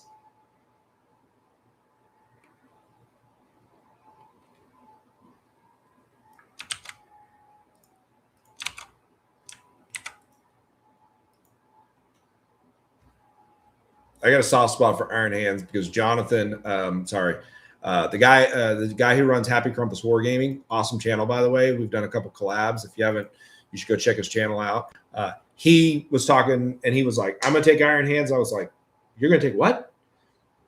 Dude went 4-1. He did great with them. All right, let's check it out. Gladius. Okay. You got, yeah.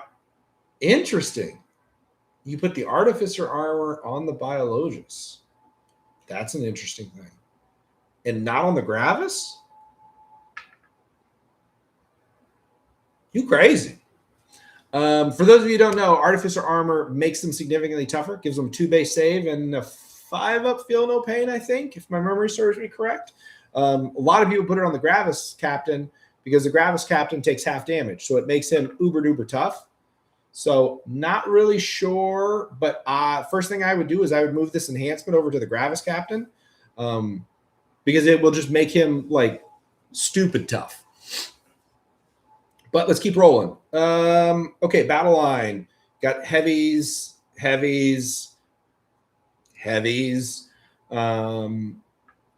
those of you who don't know, heavy intercessors are like in other people's hands, probably not the best unit, but they are, man, they're what, toughness 5, if my memory serves me correct. I never run them on dark. Toughness 6, yeah, that's what it is. Toughness 6, 3 wounds. Yeah, toughness 6, 3 wounds. They're a pain to move. They are a pain to move, and it's a lot of shots. Holy mackerel, it's a lot of shots. Okay, you got these guys. You're running them. Okay. Aggressor squads. Yep. And then repulsor. And then most people are running the Rep X and not the regular Rep. So I am curious if we can figure out a way to get you 40 points because I think are you using it as a transport? Is that why? Because typical Iron Hands is like overwhelming firepower from range. And then once it gets up close, it's tough stuff that's just dug. So, man, you're running it pretty close to the standard list. The thing that I would look at, I would look at potentially changing one of these. I would look at taking one of these aggressor squads out or dropping them to a 3-man so you could upgrade the Rep X. The extra firepower, I think you'll really, really like that extra firepower. And that would give you 85 points, if my memory is right. Something like that. How many are they?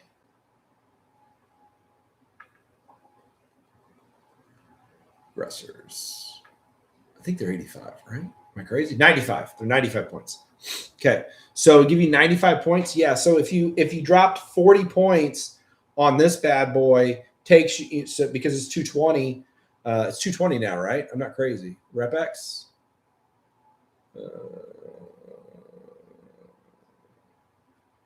It's the Iron Hands. He's running Gladius. He's running Gladius. He's running Gladius. 220 for Rep X. Yeah. So that's going to give you a total like 70 points left. So to me, I would the only change I would make, I would drop one of these aggressors down, upgrade your repulsor, and then pick up a scout squad because I think your secondary scoring is going to suck because you've got all these big nasty units, but you don't have anything that is just going to be a great action monkey. And I think the uppy downy of a scout could be really, really helpful for you scoring a little bit better. And that would honestly, I think your list is pretty good. That would be my one change. But the only other thing you could do if you wanted is, and I saw another Iron Hands player do this. You could convert one of these heavy intercessors with 20 of those points from the other thing into a second Rep X, just for the additional like hard fire support. And you're basically running the 5 tanks that are just pounding them with shots, and then you're putting the guys up there on the point. So I would either upgrade the one and pick up some scouts, or I would upgrade the one, drop a heavy intercessor, pick up a second Rep X, and then with your last 50 points, you could actually pick up, what's the Gladius enhancement that got nerfed into the dirt, but he's going to have the points for it. The one that he can put on the, like, can you still put it on the Biologist? It used to be like you only put it on the Biologist. Oh gosh, hold on, I'm looking it up. Fire Discipline. Yeah, so you put Fire Discipline on it, and they could get, because you're going to have exactly 30 points left over. You could put Fire Discipline on your Biologist, and then they would actually they'd get sus 1. Yeah, I know it got nerfed into the sun. I understand, but he's got 30 points, and without breaking his whole list apart, we give that enhancement to a unit that's already got a ton of guns. I actually think it's going to be. I don't think it's too bad. I personally, my vote would be just moving one of the aggressor squads down, upgrading the repulsor, and then picking up scouts because it gives you secondary scoring. But if you wanted to run the double Rep X because you just wanted to be an absolute monster and a bully, I could see that too, man. I could absolutely see that too. I don't own Rep X and scouts. Well, you own a repulsor, right? Because it's the same thing. It's the same kit.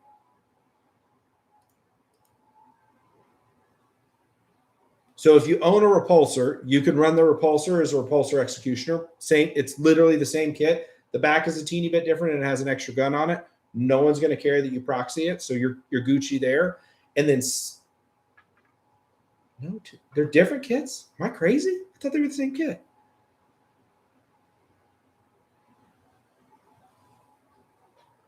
I've got 2 of them up there. I'm pretty sure this is the same footprint size, right? Am I off? Am I off, boys? Yeah, body is the same. Okay, but top part is different. Okay, cool. That's okay. As long as the footprint is the same, you can run it. You'll be fine. If it's the same hull, therefore it's going to be the same dimensions. It's quote unquote base size, so you'll be Gucci. You're fine. As far as the scouts go, you know, we could figure something else out. My 2 cents is, if you're a Space Marine player, pick up a box of scouts. And the reason is because it's a great kit, comes with 10 units, and every Space Marine player at some point is going to run scouts in their list. So I would strongly recommend picking up a box of scouts.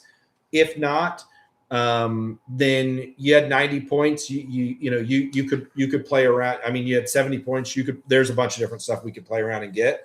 You could get an Invader ATV. You could put it in there. You could get Combi Lieutenant just went up in points. But we could actually drop the Artificer armor and get you a Combi Lieutenant if we needed to. So there's a couple of different things you could do.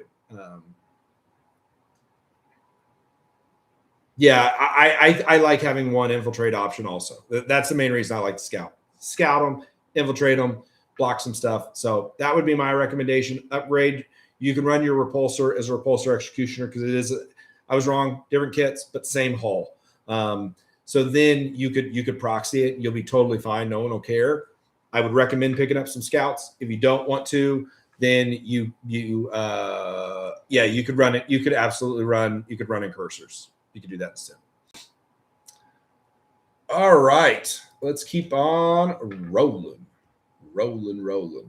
Although I'm not gonna lie, the double Rep X build is kind of as I'm thinking about it, 5 shooting platform tanks. God, you would be a popular man. God, All right, another Sisters player. I'm not even going to try to pronounce this Russian name, so I'm just going to copy and paste it because I'm like 95% sure that this is I think Russian.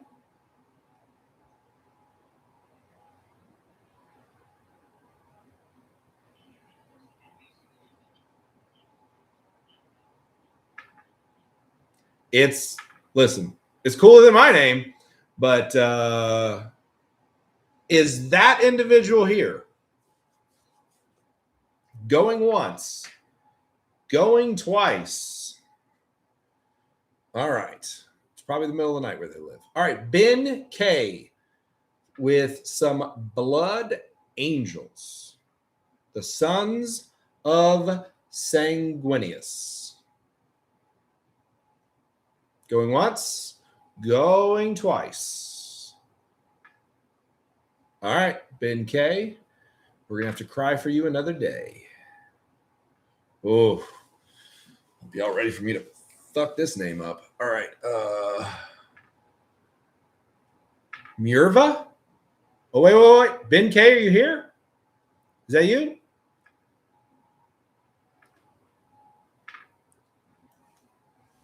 All right. I had an ad. Fucking YouTube. All right. The Sons of Sanguinius are about to cry for you. All right. Just so you know, I hate Blood Angels. Here's why. As somebody who plays World Eaters, the fact that your whole army flies, I am uber jealous that we have the same damn detachment and your army flies. Like, not fair. Anyway, hashtag not better. Okay, let's do it. All right, Impulsor, Lancer, Ball, Scouts. Interesting. Super interesting.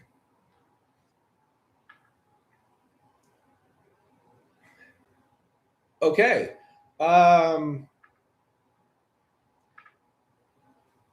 So here's the problem you're going to have. You got a lot.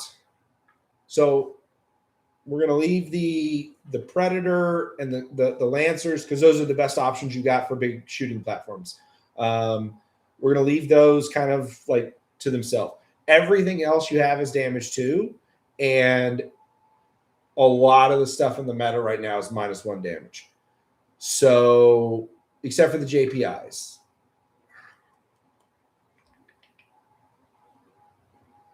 It's going to be rough. And you don't have as much speed as I thought. You only have, you get the 2 JPIs, but you only have one thing, a Sanguinary Guard. Do you own more Sanguinary Guard?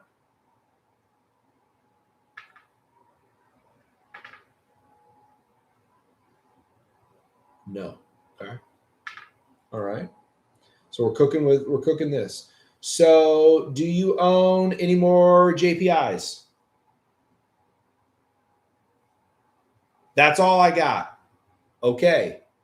So do you want me to give you advice on like what you could look at potentially like adding? Is that because I don't want to give you advice on what to buy based on the meta because the meta is going to change all the time. Here would be my recommendation. If you're looking at like what units you could add to your list, I'm always a proponent of with Space Marine chapters, you want to get the units that are unique to your faction. So like they're going to go up and down in power level. I think that if it was me, the next thing that I would do is I would get some more Sanguinary Guard and I would get some more Blade Guard veterans. Both of them are kind of like are kind of staples. I know Blade Guard are standard Marine, but they are kind of staples of what your army wants to be about. The other thing I would look at is I would honestly, the only thing I would buy right now is Sanguinary Guard. Here's why. I truly believe that here in T-6 days, they are going to announce Vanguard vets are getting updated to Primaris scale. When that happens, you buy 3 boxes of them. Vanguard vets are outstanding in Blood Angels because they fly fast, they hit decent, but they have a 4-up invuln. And a lot of it, like you want to have invulns in your army. But don't buy them right now because they're like 25 years old. And all the leaks say that they're coming out next week. So if you need a new hobby project, something you want to do, I would get more Sanguinary Guard because a lot of lists are running 1 big brick and then a second 3-man brick. But I don't think it's a bad idea to have 12 Sanguinary or even more so that you can have more versatility in your build option. And then here in a week, assuming that we have Vanguard vets get announced, you're picking up Vanguard vets. You're 100% picking up Vanguard vets. So assuming that they get announced, that's what you're picking up. So that would be what I would add to the collection. The only other thing that that you might want to add is, what is his name? All right, supplements. Blood to the Angels. You have a Lamartis. Yes, Vanguard veterans are rumored to be in the box, in the new box. So the other unit I would look at is Lamartis.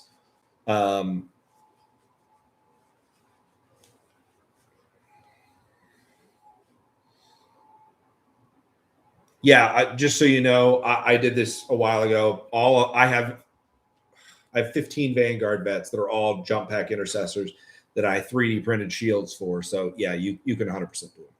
But that's what I would do. Sanguinary Guards, wait a week. In a week, you'll probably have Vanguards, and then I would get some Vanguard vets. Vanguard vets are going to make you feel a lot better because they can fly.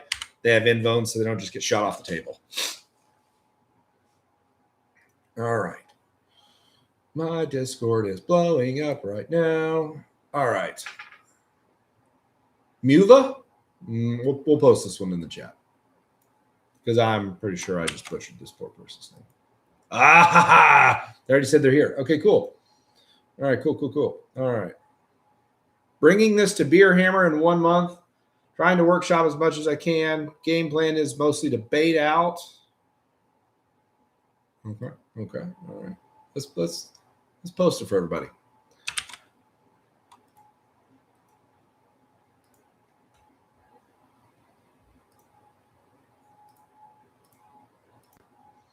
All right, Sisters of Battle.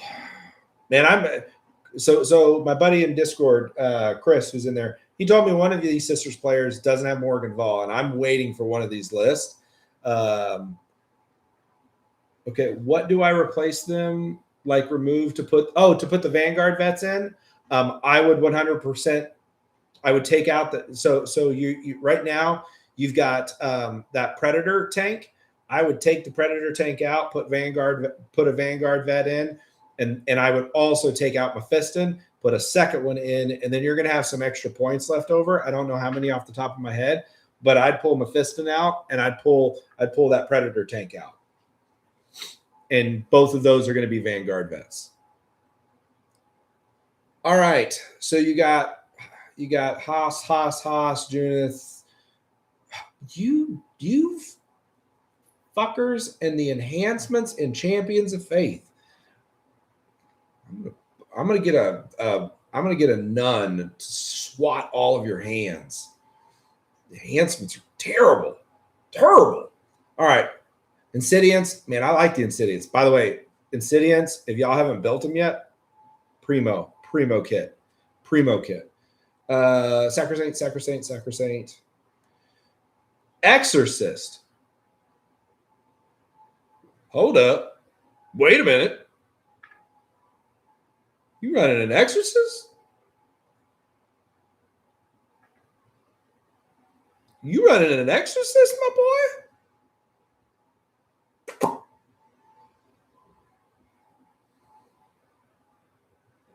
Hell yeah.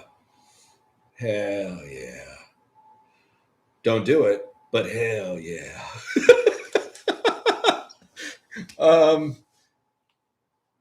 Quick question.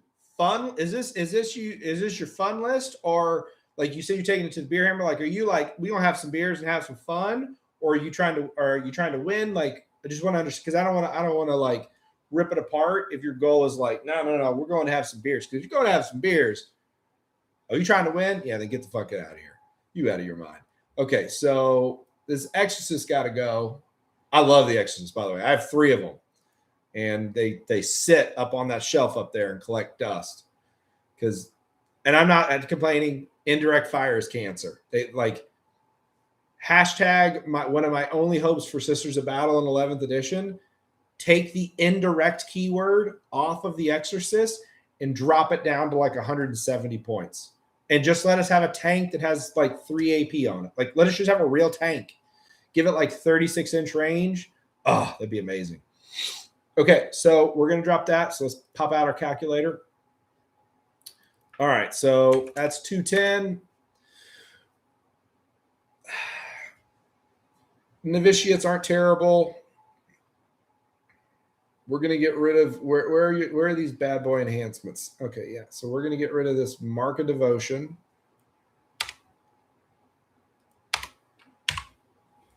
So that's plus another 30. Then we're going to get rid of the Judgment. And yes, I am judging. And that's another 15. No, not times. 2, 4, 8. Okay, so we've got 255 points to spend, which is not too shabby. So you've got the core of your 3 Haas.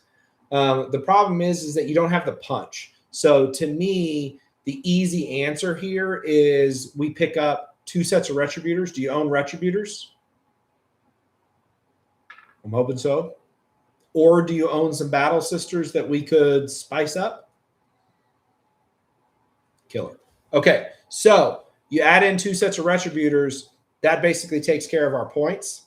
And that will get you to, I mean, you'd have 15 points left over. The other thing I would do is similar to the gentleman's list earlier we were working on. I would turn your Novitiates into Sanctifiers. So here's the thought process. A lot of armies want an infiltrator because they don't want to get screened. Sisters don't give a shit. If you want to try to screen us, we're just going to charge our Sanctifiers in, and there's no screen in the game that is going to survive 30 Sacrosaints just chopping through them. And they're so tough that they don't care about getting shot. Your Sanctifiers also, if they just send like a piece of, like say you're playing Votan and they put 5 dwarves in front of you, those Sanctifiers can go out there, flame them, charge into them, and cut them. So like you're good. So what I would do is I would get rid of the Novitiates. And if you get rid of the Novitiates and the Exorcist and the enhancements, what you can do is you can flip that into a Sanctifier unit, and then 2 Retributors. And I think your list is gonna play a lot better because your Sanctifiers are gonna be that first. They put something in front of me. I'm gonna go deal with it. If they put a bunch of stuff in front of you, just send your Sacrosaints out there and let them rip and tear. But it's gonna play a lot better with that. You have a different list than the other gentleman. The only other thing you might do, and I don't know the exact points offhand, if we have 5 points, which we might, if we have 5 points, I would convert the Rhino into a Seraphim unit, because it'll give you mobility, it'll give you screening, and it gives you another point scorer. If you don't, you can always use the Rhino, but without ripping your list apart a ton. That would be what I would do. I would convert the Exorcist and your enhancements into 2 Retributors. I convert then the little bit of points and your Novitiate squad into a thing of Sanctifiers. And then if you have 5 points, when all that's said and done, which you might, I would convert the Rhino into Anything that would work over Sanctifiers? Now, Sanctifiers is the only thing that do that role. If you don't own Sanctifiers, you could run the Novitiates. They're just not as good because the Novitiates, think about it this way. Novitiates are 10 points less. They have 2 flamers. Sanctifiers have like 5 flamers. And the Sanctifiers have a better melee profile, like a slightly better melee profile than the Novitiates. The Novitiates just have the Miracle Dice farming and the Infiltrate. So that's like the trade-off. But the Sanctifiers are better at killing and stuff. So if you don't own the Sanctifiers, just leave the Novitiates. Then you 100% will have the points to turn that Rhino into a Seraphim unit and fly around and flamethrower people.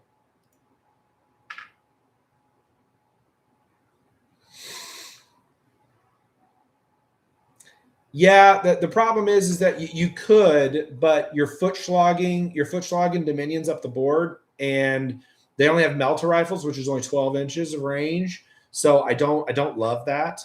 If it's a cool tournament, here's what I would do. I would just ask the tournament organizer if they're cool with you proxying, because you got to keep in mind, Sanctifiers, it's a weird number. It's 9 units. I would just ask them point blank and be like, hey, I don't own these. I really like them. Are you cool with me proxying my Novitiates for this? Because, by the way, no one else is going to know what those models are. You're the only one that's going to know. Like, and I would be shocked if they tell you no. I'd be shocked if they tell you no.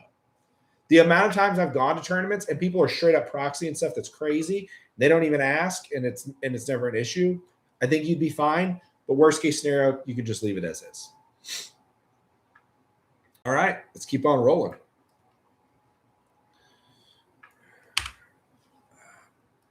All right. VST5. I see he's in Discord, so I know he's here. All right. We're gonna look at this Gladius list. It's a dark angel man after my own heart.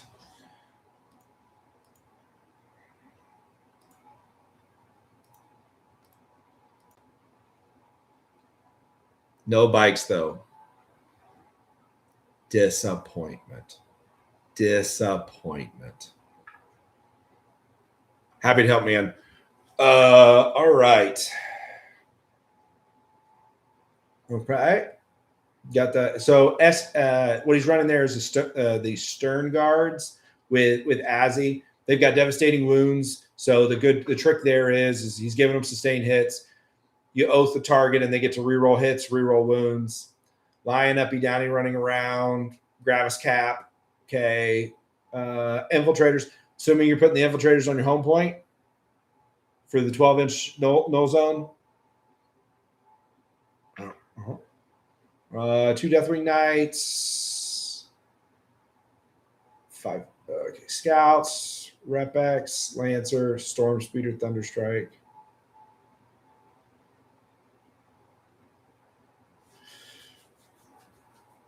Okay, so here's the problem with the Repex and Azzy. When he's in, if he's in the car, he doesn't get you your command point. And I needs my command points because Wrath of the Rock is a very CP hungry detachment. I'm using 2. Sometimes I'll burn a secondary to get an extra command point. So,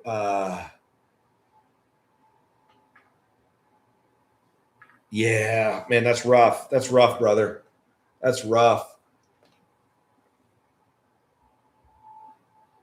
Okay, so to keep your list as close to the way it is as you have it, the only thing that that I would say is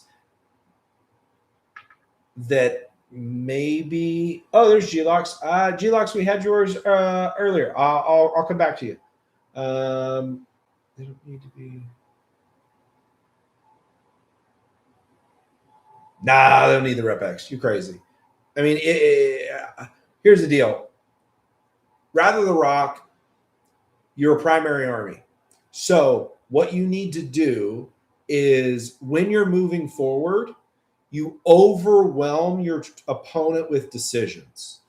Because to your point, if you just move Azrael up and he's not perfectly tucked, they're going to move something. They're going to shoot at him, right? Oh, this is Gladius. Oh, you heretic. You're playing Gladius? And you got a bunch of guns? Okay.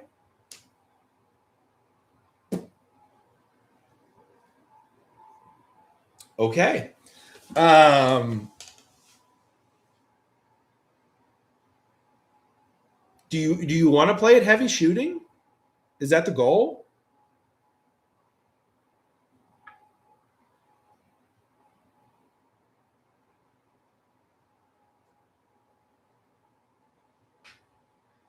So here's the problem with Gladius. So the reason you take Gladius, I'm just going to talk philosophy, okay? Of the three detachments that you play Dark Angels in.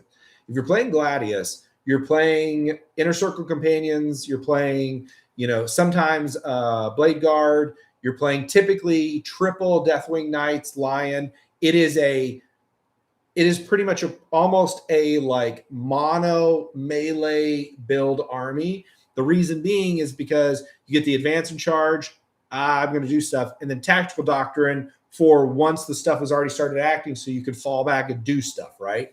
And there's really good offensive melee strat in Gladius. So you typically are doing that. When you're playing Stormlance, you're playing triple Deathwing Knights, Lion, and then everything else in the army is guns, because you're just moving them, advancing them, rapid ingressing one, you know what I mean, and then pew pew pew pew pew pew pew. Wrath, you're playing typically I'm going to kill some of you, you're going to kill some of me, I'm going to hold the board, I'm going to be very tough, and I'm going to present you with really difficult problems. The weird thing about your list is you're playing a very balanced list, because you've got basically 800 points of melee, and then 1,200 points you got 800 points of melee and 1,000 points of shooting is what you have here. So you're just a very, very balanced army. And honestly, like, if it's been working for you, then hey, keep rocking. Dark Angels typically don't play well balanced. The problem is Dark Angels either want to be the anvil, the hammer, or both. Like they don't typically, like, when they try to do both, that's when stuff starts, the wheels start typically falling off. Because the problem that I think you're going to have is with this list right now, what are you putting on the midpoint? I'm assuming that you got infiltrators on your home point, you're scouting around, and then you're putting Deathwing Knights on your so what are you putting on your expansion? Because the Lion isn't going, like, if the Lion's going on the mid, like, your opponents are just like laying down and giving it to you. Because the Lion should be coming up and down every turn and interacting with different parts of the board. What do you put on your expansion objective?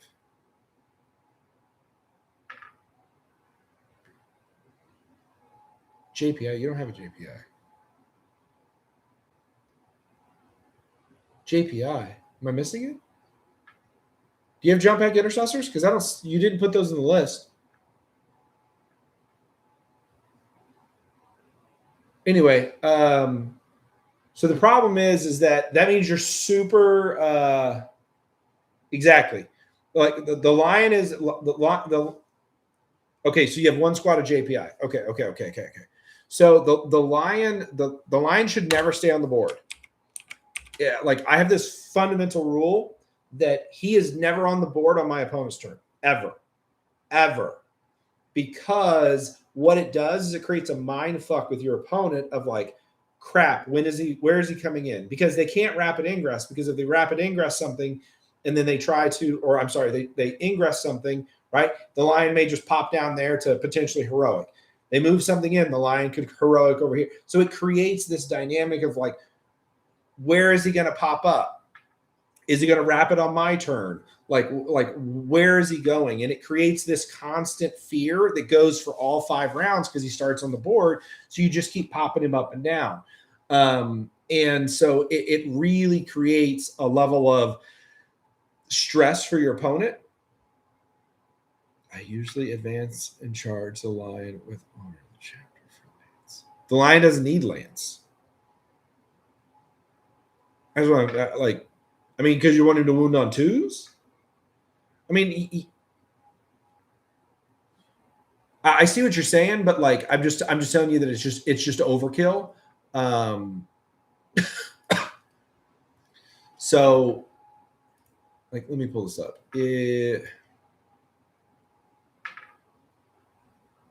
Yeah, I mean, like, it's brother, it's so you're overkilling to the moon and beyond. So the lion on the charge will kill 90% of what he goes into, unless it has a 4-up invone or like a 4-up feel no pain. Like, other than that, he's going to shred. He's going to shred them. Okay. So the lance is not needed. I mean, it's great. Don't get it twisted. And you'll still theoretically get it when you're doing that, but it's, you could still do that with the rapid. You need to be bringing the lion up and down 100%. Here's the bigger problem. You play an experienced player and all you have on your expansion is JPIs and a Lancer. They're going to take your expansion from you 100%. And the problem is your Deathwing Knights are too slow to get over there and do shit about it for a turn. And then so like Banished is 100% right. If you have, because you got to think, game is not the biggest mistake that newer players make. A lot of the times, game is not about killing. I know that people think it is. Hence, you're talking about advancing and charging and lancing with the lion. But what happens when a guard player goes, I'm going to drive my Chimera over to your expansion objective that you have 5 scouts on, that's 5 OC. You have 5 JPI on, that's 5 OC. And I'm going to get out my 10 jungle fighters that have 10 OC, and then I'm going to pop an order to give them another 5. So they got 15 OC. I just flipped that point. And now they just stole 5 primary away from you, and they don't even charge you. They don't care about that. And because you're in Gladius, you can't Lionel aggression and charge into them. So I think that you're going to struggle with the off point. And the biggest problem I have is with experienced players. Yeah, and that's my point, is that you're not tough enough that they're gonna that they have to really get in and really commit to you. And the problem is that you have two tanks, right? So if someone goes 2v1 on one of your tanks, you're going to have a bad day. And then what's going to happen is you're going to very quickly start running out of units, because you're going to get screened, and then they're going to attack you. Granted, like what I talked about earlier, I'm going to post 2 different Dark Angel lists, and I'll post them. I'll probably post them tomorrow. I don't know what time we'll be done with the stream tonight, but one of them will have bikes, because I know you guys know by now I love the bikes. One of them will have 0 bikes in it. But I think Dark Angels, if you play them well, are very good in the current meta, because you're good into Space Marines and you're good into Guard. Nobody's good into Catan, so just fuck Catan. But you're good into the other 2. So I think that you can really, really do. Oh, you dirty. You have 9 Blackwing Knights, and you put none of them in the list? What's wrong with you? Heresy.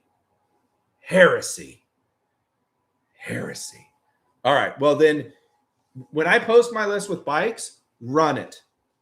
Brother, I'll tell you what. I think I have 2 games this week that I'm going to play. I will ping you. I will no, fuck Samuel. No. He's too expensive. No. I will personally ping you and let you know one of the 2 games I'm going to play Dark Angels. I'm going to play bikes. And if you can't make it, I'll record the game. I'm not gonna I'm probably not gonna post it on the channel or anything, but I'll send it to you so you can watch it. The bikes are so annoying. They are so annoying to deal with. I promise you, you play them one time and you're going to be like, this shit is cracked. This shit is cracked. My opponent is raging.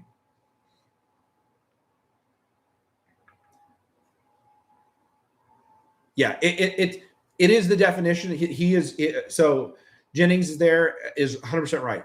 When you look at the data sheet, it does not look as good as it plays because you're like, it's toughness 5 and 3 wounds. Who gives a shit? But 3 base save, 5 invuln, -1 to wound. You can give them like armor contempt. Like they are tougher than you think, man.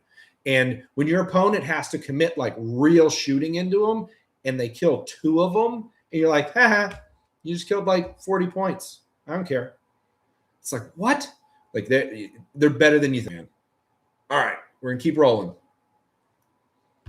Man came in here with a whole list talking about, I'm going to use Lance with the lion, and he has all these bikes. This dude is a straight crazy man. Straight crazy man. Okay, all right. What do we got here? 100%, Rob. So in the comments, there's the Discord, so join the Discord. In the Discord, there is a live stream list review chat.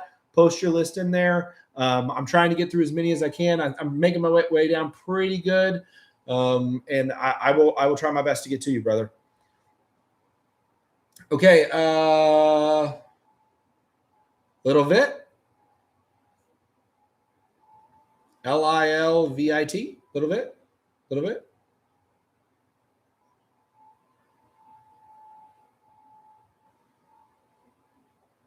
Little Vit going once, going twice, 3 times. Oh, I forgot. G, I was going to do your list. Okay, I'll do it right now. I'm scrolling up for you.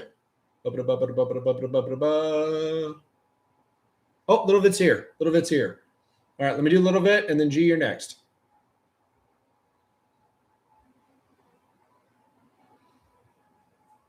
All right, where are you at, Little Vit? Where did I just have your list?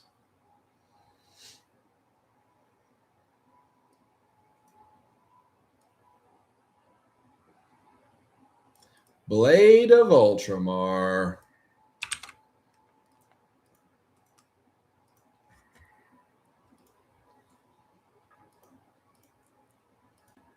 All right. JPI. Okay, first question. Do you own this? Sure, you've never heard of it before. It's a brand, like it's an old model. Nobody plays them. Called Victrix Guard. Do you own any Victrix Guard?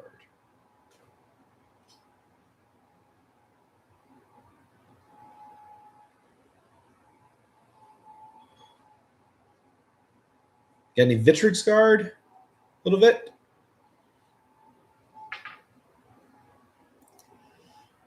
So I'm hoping yes.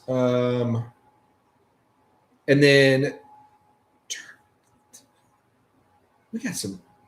You don't own any Victrix Guard. Ultramarine player with okay. I didn't think Ultramarine players had a soul. I found one that's got a soul. He doesn't have Victrix Guard. Okay, so he at least has a soul. I'm gonna give him credit for that. All right. Next question. So, do you have another Redemptor Dreadnought? Or maybe 2? Maybe, hopefully, possibly.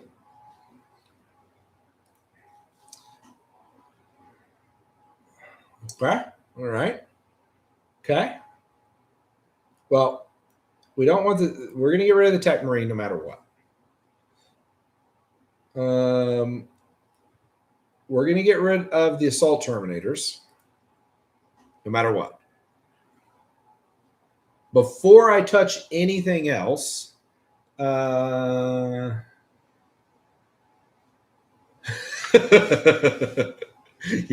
I guess he hasn't re-upped. Okay, so other units that are really good.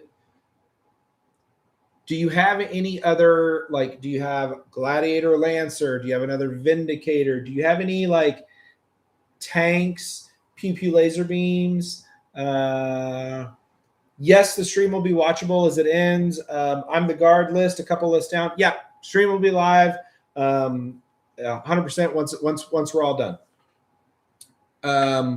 Do you have any little bit? Do you have any tanks? Any boom boom lasers? Another Vindicator, Gladiator Lancer, Ballista Dreadnought.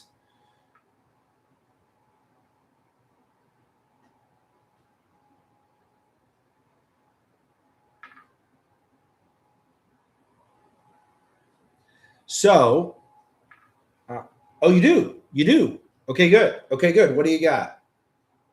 What tanks do you have?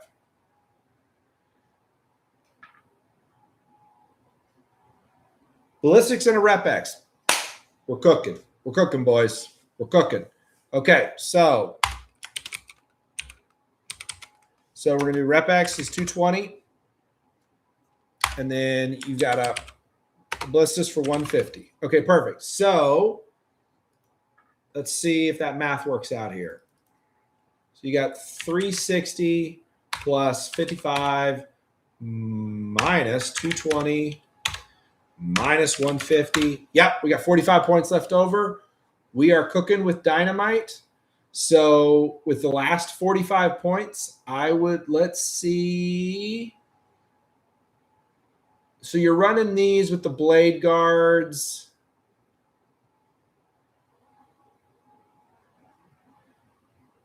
Okay, hold on. Brutalis Dreads. No, we're not going to run any Brutalis Dreads.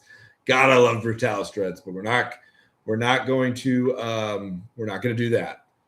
You calm down with those, okay? I don't think y'all can see it. I have one that has like a sword that's like this long. I think I've only played him twice. This man is a crazy man. Brutalis Dreadnoughts and Assault Squad Terminators. I'm not gonna lie, if you're on the other side of the table from me, I'd be like, what kind of tech is this guy doing? Because I've never seen this before. Okay, so we've got 45 points. I love Brutalis. He does break your heart because he seems like he should be amazing, and then he does no damage. And you're like, fuck. Okay, 45 points. What are we gonna do, boys, with 45 points? Because I don't want to just enhancement it. I hate, like, I don't mind taking an enhancement with a few points, but 45 is a lot. What are the... I don't play blueberries. I don't know what the enhancements are in Blade of Ultramar. I'm assuming they're just amped up Gladius ones. Oath of McCrag. Oh, that isn't horrible. We have nothing we need to shoot, though. Okay, so here's what you do with your last points. I would put Student of the Codex and Oath of McCrag on your two Judicars. And then you're cooking. The whole thing with what Ultramarines are trying to do right now is they are running big scary tanks. And they're trying to stereotypically run tanks with a 2-base save and like a bunch of toughness, like 10 plus toughness. They're trying to play old school guard. And what makes them scary is, unlike old school guard, they can pick reroll hits and +1 to wound, right? So you're not playing Gilly, which is fine. Do you own Gilliman?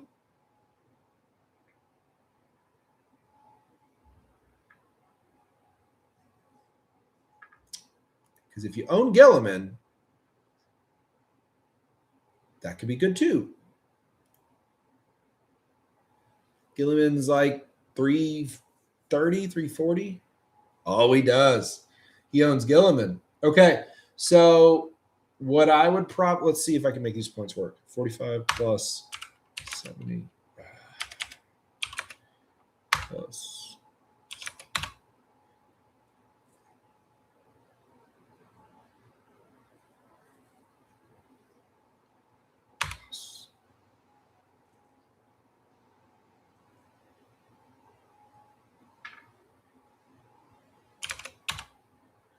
Okay, so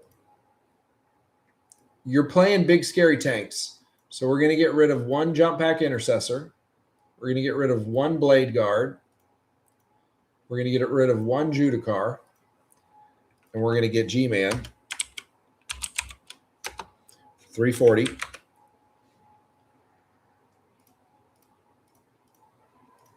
That gives you 35 points left over. So with your last 35 points, yeah, and Malcolm Jennings is exactly where I'm going with this. Double Oath is nutty because what you got to keep in mind is you've got a Gladiator Lancer, you have got a Redemptor Dreadnought, you have got a Rep X, you got a Ballistus Dreadnought. You have 4 nutso shooting platforms, and you got 2 Oath of Moments. So between those and the Vindicator, you should pick up 2 big targets every turn. And after the first turn, you want to target things that can kill your vehicles. So once you go 2, 3 on 1 to kill something that can pick up your vehicles, all of a sudden now it's to his exact point. The math is now getting in your favor, right? And then you now can oath the second target that your melee stuff can go into. You can get in there and fight. Judicar and Blade Guard veterans going on your expansion objective is a nasty thing. Lieutenant running around scoring, scouts running around scoring. You know, Calgar is just being Calgar, and you just get, and so like you got a bunch of stuff that can play the game very well. Your last 35 points, I'd probably just take a good enhancement on your Judicar, the 20-point enhancement, and your list is cooking, man. Your list is cooking. If you had another tank, I would say we could upgrade one of the tanks to a better one, but I think I think this will be a much more efficient list for you, and you'll notice like, oh man, like I'm a much tougher unit army to shift.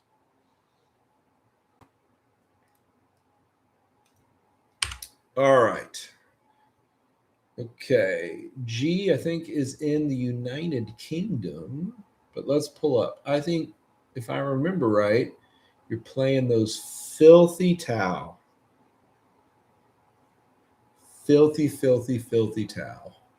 Oh, where is that? Yeah, you're running Calgar. You're running Calgar completely solo.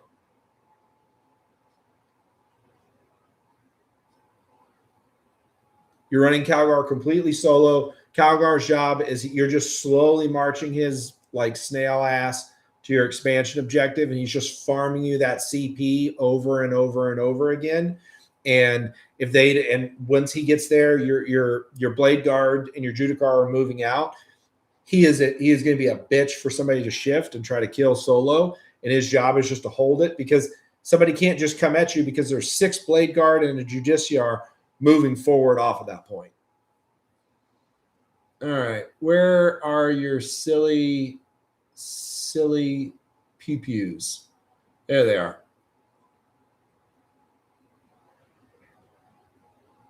Okay, first question, G. Do you play the hyper-aggressive Tau where you're like, just so I understand your play style on it? Because like when people are playing Monka, they either are, most of them are like, hey, I'm going to get like 4 inches away from you and shoot you. But some still try to play that really, really cagey game. Are you like pressure, pressure, pressure, I'm getting in their face and shooting them? Or are you playing the cagey game?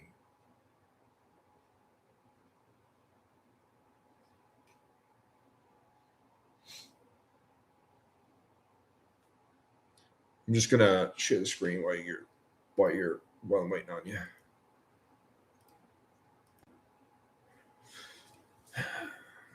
The Twin Lance, you cheeky, cheeky bugger.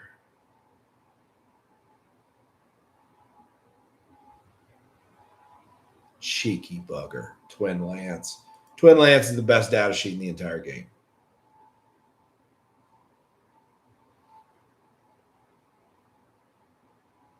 You got something to say there, Chris? Disagree? Tire game. Tire game. It's 160 points. Ask any Tau player if it was 260 points, they'd still take it. It is the best data sheet. Look up every competitive player right now that has a YouTube channel. Every single one of them would agree with me. It's busted.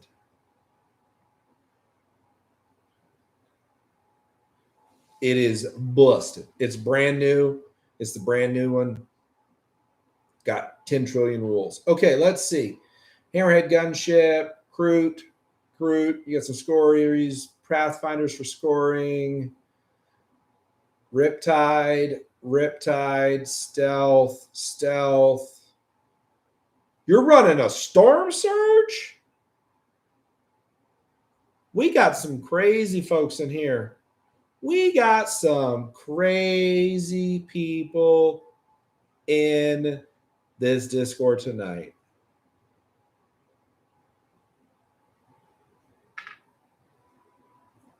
You running a Storm Surge?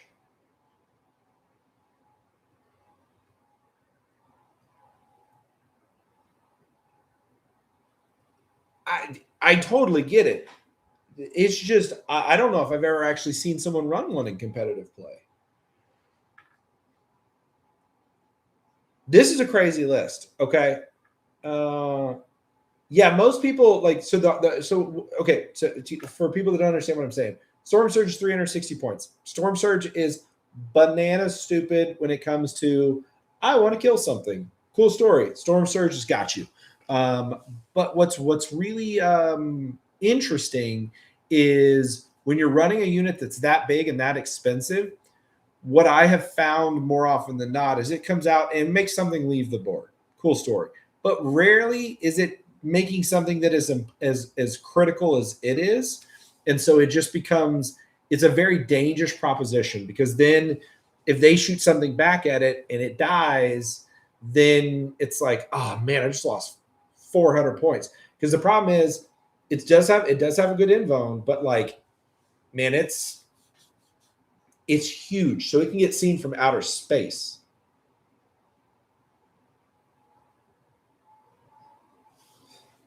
So, all right.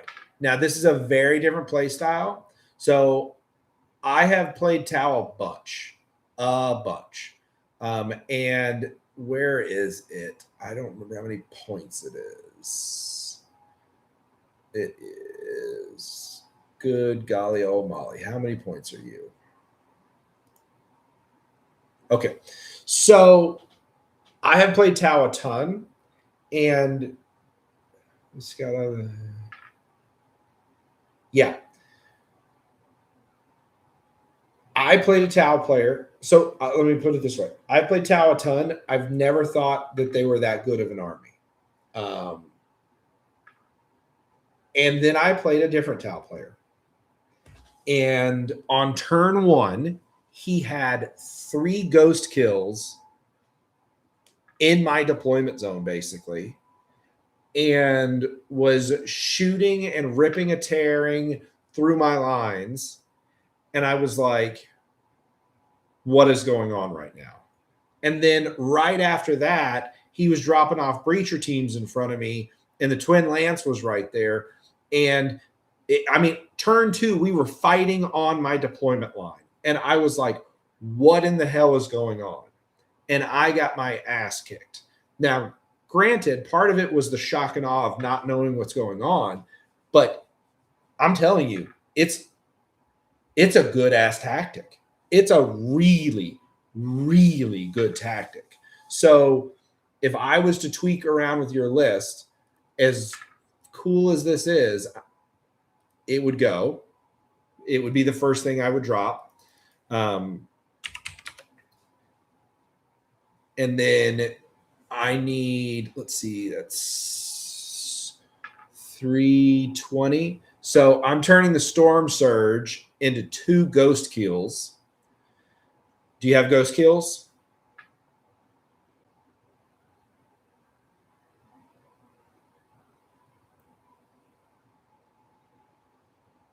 Drop it. Okay. So I actually agree. Listen, I would drop anything for the Twin Lance. Like, as much heresy as it's going to say, I'd drop the Lion for the Twin Lance. Okay. The Twin Lance is such a good profile right now. And when you put him in Tau with Tau rules, they are, man, it's like, if you've seen Step Brothers, I don't remember what those 2 dudes, Will Ferrell and John C. Reilly, that's the Twin Lance. Like, they are cooking. Okay. That being said, so you only have one ghost keel. Okay.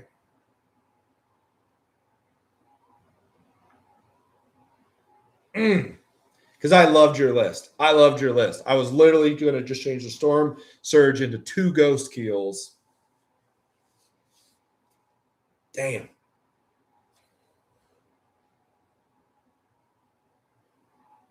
Okay. I think your list is really good. I'm just going to, like, when you go pick up the Stormlance, you're going to just, like, make best friends and they're just going to give you a ghost keel. I'm going to pretend that that's what happens.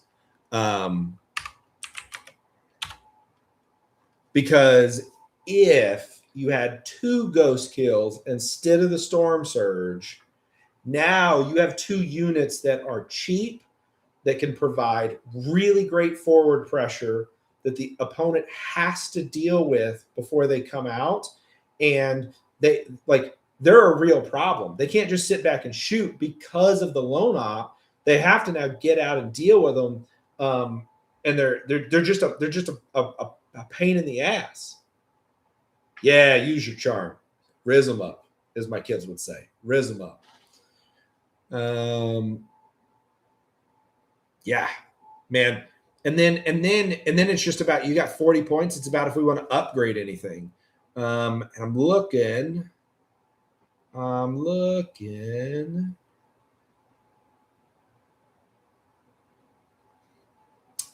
might. How many points is Strike Swiftly? 15? If it's 15, we could be 55. Roll the res. Yeah. Man, so I don't know what we do with the last 40 points. I don't know your I don't know your in. Yeah. I don't know what we do with the last 40 points. So that's the only part that I'm kind of curious on. 40 points is enough where we're going to upgrade a unit. I know what I want to do, but you're not going to like that. Yeah, I mean, the easy answer is we put a Strat on something. The more fun answer is we add a 3rd Ghost Neil. I'm just saying. I know I'm trying to put you in the poorhouse. I'm just saying. But if you decided that you wanted to be cool, what we could do is we could very easily turn one, like either maybe a hammerhead, or we could turn where is it? Not a stealth suit. Yeah, we turn the hammerhead. We could upgrade the hammerhead. Just saying. But the more fiscally responsible decision, don't do it, is to just say that we'll add a stratagem. But if you give in to your base instincts, yeah, next month payday, dude. I'm telling you. So I'll get him back on the channel and we'll play. And it's crazy. He infiltrates all 3 really close, charges them straight in, drives up, drops a breacher team or Pathfinder, I can't remember which, right in your face. And it is a ton of good shooting profiles, point blank, that now you can't just fire from angles. You got to like get up in it. It's really difficult to deal with. And the Ghost Neil's shooting platform is good enough that it really, like, it starts shooting into valuable stuff. And you're like, damn, like, he's shooting me from 36 inches. I got to drive forward to get into him. But now if I drive forward, I'm out in the open and I'm going to get shot by other stuff. So it creates this really difficult dynamic. So hopefully that's helpful as I'm trying to get you to spend all your money.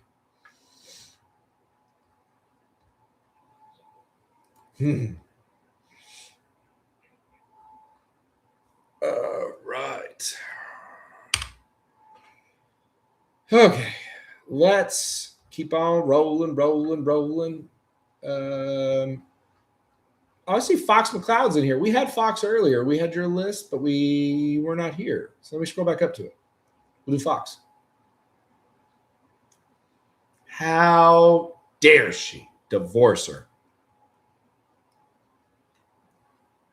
Yeah, you were the other invasion fleet, crazy man. All right, let's do it. Let's do it. For those of you in YouTube, he's in the Discord and he was saying his wife was making him do stuff and not like talk about Warhammer. I'm married too, so I get it. I get it. She yelled at me because I may or may not have spent like $300 in the last 2 weeks on models. Who needs food? Just give me more plastic crack. Later, Nate. Have a good night, man. Okay, man. All right. So here's my first question.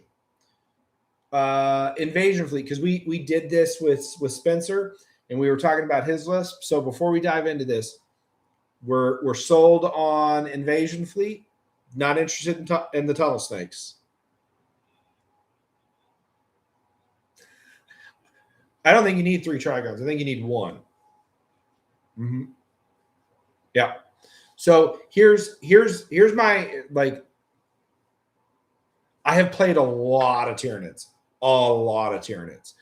They're super popular where I live. One of my buddies plays them, so I played them a ton. Tyranids right now, to put it bluntly, are fucked. They have bad data sheets with good rules. So if you try to go blow for blow and kill people, you will lose against most armies. On the flip side, if you go, I'm going to try to score 85 points in every game I play, and I'm going to kill what I've got to kill to accomplish that, I think you could win a lot of games of Warhammer right now. And I think that is the best way that they win. And Subterranean Assault gives them the best ability to do that. Does that make sense? So with that being said, and I can just post the list that I made for my buddy. But so you've got your Hive Tyrant. You're going to have Raveners. I'm pretty sure we don't have a Neuro Tyrant in it. We don't have Gargoyles. So let's get out the old calculator. So you're a bad boy. You're a bad boy. A 20-man Termagant. You boys are getting a little silly here. You boys are getting a little silly here. So we're going to change this. We're going to change that to a smaller unit. All right, 105 plus 85 plus 60. The Discord. So in the comments in the Discord, you can drop your list, and I'm kind of going through them in order, trying to get to everybody. I had a couple people that weren't in earlier that had dropped, so I'm just going in order of them submitted and dropping through, and I'm skipping over people that weren't here. Okay, so let's see. Biovore. You know what? Twin Lance is not the best unit in the game. Biovore for 50 points might be the best unit in the game. Like, God bless America. Like, that damn Spore Mine, you can't stop it from scoring. Like, it's so annoying. Extracrine. Okay, we're gonna just go ahead and do this real quick, because I think it is one of the most efficient shooting profiles right now. We're gonna add a third one. Do you have a third one?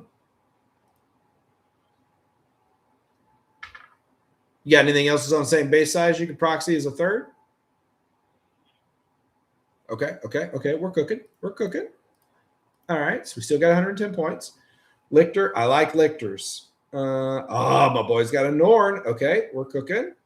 Maliceptor. Tyranid Warriors.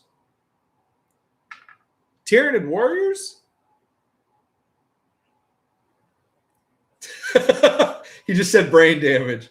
All right. Well, we're going to just pretend that that wasn't submitted. So we're going to do this real quick. Give ourselves another 75 points.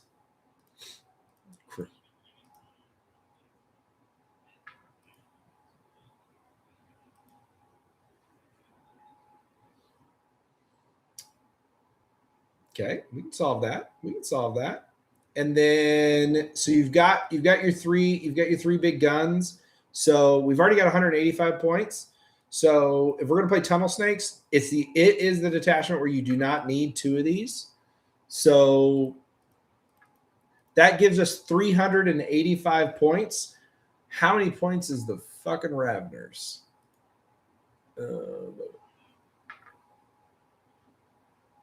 Yeah, I want the regular boys. I think they're 140, 125. Okay, awesome. Do you own Raveners?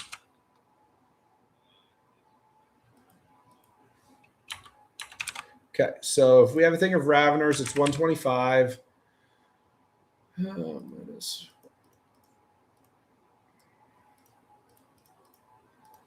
Okay, so if you have some / you can proxy some, and we get 2, that gets us more tunnel markers, and then we do need one of the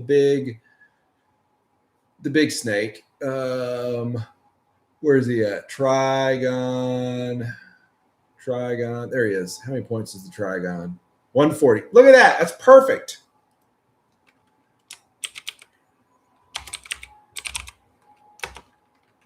So that's literally exactly your points. And here's what this does. You're going to take your Norn. He goes straight to your expansion objective, and it's his job to hold that. Okay. Then you got your termagants that are screening if they're a deep striking army. If they're not, they're pushing forward, and then the front line that's running towards that middle objective, just straight running for it. Biovore, no surprise, standing on your home point.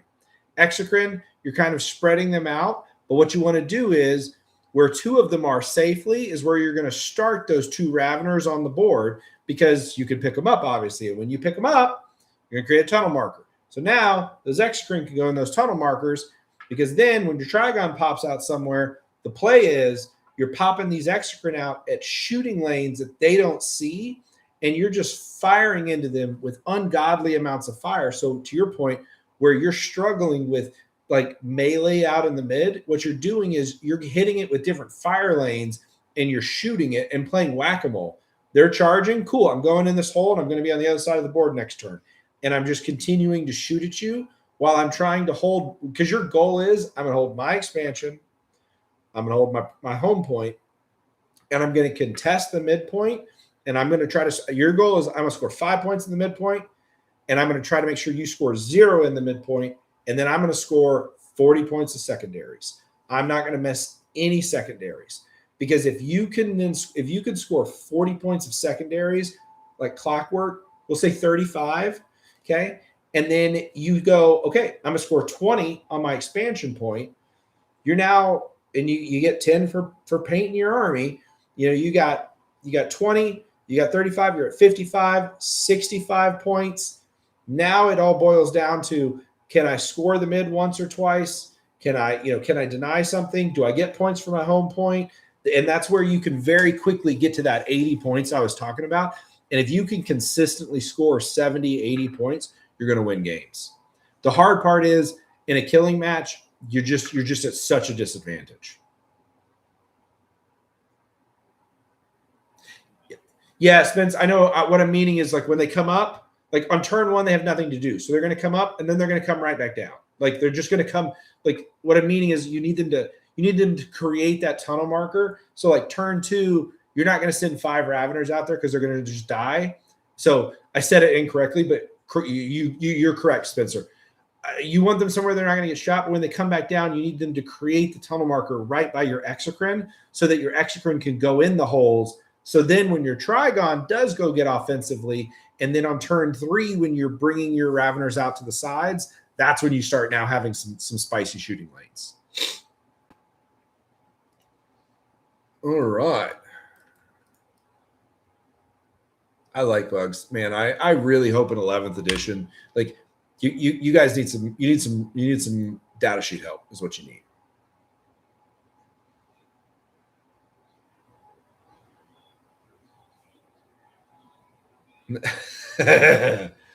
All right. All right. Keeping on. Let's see who's next.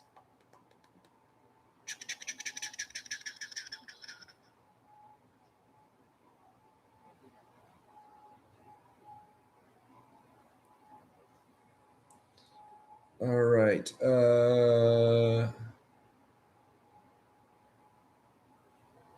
Jake playing Necrons.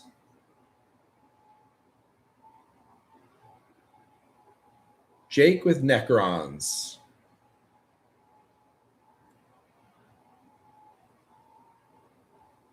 That's me. Okie dokies. Sweet Christmas. He has no Catan shards. Well, this is going to be the easiest list review ever.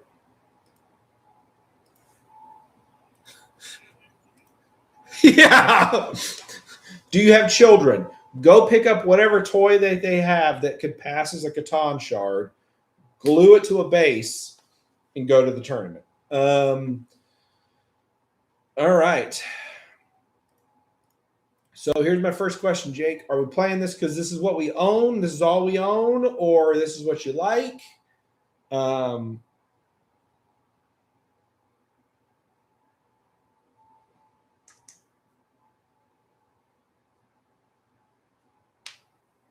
If this is like, do we own other things? Do we own the lovely shards of the Catan? I've got about 9K of Necrons, including the Catan. You're just a crazy man then. Okay, so this is going to probably make every person in the channel that's not a Catan player upset. Here's what you do. Your army is about to get nerfed into the sun when 11th edition starts. Yeah, so if you're wanting to just play for fun and have some funsy onesies, get it, brother. If you're not, you take the same, like there is literally, like, I don't even have to tell you, there is the shard list that everybody's winning with that is almost the identical list. It is, you got probably about 2 months left of it being very, very, very powerful. And then it's going to get nerfed into the sun. So as crazy as it's going to sound, I would recommend playing it. I would roll it out to the table, have some fun, get some wins, and just get after it, and go. Because what Malcolm was saying is that here's the thing with Catan. So I'll explain this. When you're at a Warhammer event, the room is broken into thirds, okay? There's what's called the top tables, the mid tables, and then the dredges, okay? If you are playing in the dredges or the middle table, you will slaughter people and you will win a ton of games. Where Catan struggle is a Catan player will go 4-0 and then get into those top tables, and then someone knows how to deal with it, and then they drop a game. But you can see, like, if you watch Meta Monday, how many wins and top placings they're getting. Like, they are just absolutely dominating the meta. So here, I can get you the list real quick of what you would run.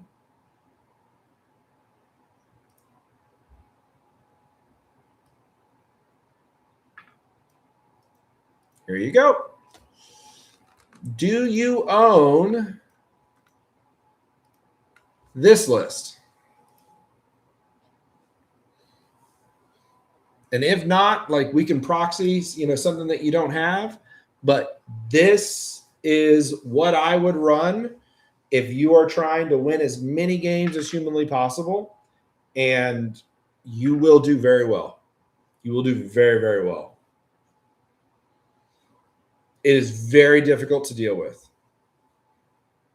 because the Deceiver is about this big, which I don't understand how that works. The Nightbringer is going to run out there and kill everything. The Silent King is very tough to kill. Everything except the Locust. Okay.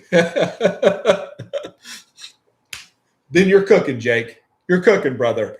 You are cooking. You are missing 40 points of that list. That's what you run. That's what you run, brother. I will I'm going to ping it to you in the Discord right now.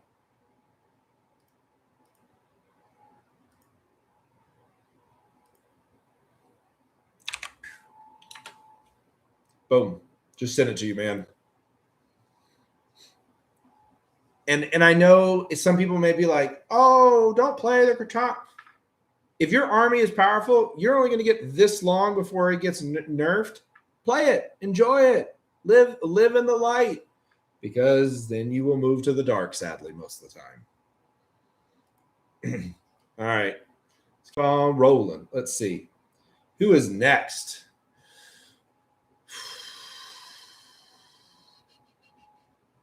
A Black Templar player. Okay. They do exist. I'm going to butcher this name, but I'm going to try it anyway. Sado Senpai? Sado? I'm going to call you Sado. I like Sado. Oh, he said here. I'm guessing Chris Sado, 91. Okay, I'm going to have to share Discord for this one because he took screenshots. He's driving. All good, brother. Okay, so Black Templar players, Godspeed to you. The problem with Black Templar right now is that I actually think they are a good army. I think they have good rules. I think they have good data sheets. They're overcosted. They are completely overcosted. So yeah, just be careful while you're driving, brother. This is going to be recorded, so you can see it all afterwards. So they're just overcosted. Their bricks are great, but you're paying more for these things that you have to staple multiple units together for them to be like. It needs a Marshal and a Castellan, and it needs this. Like it needs multiple things to be good.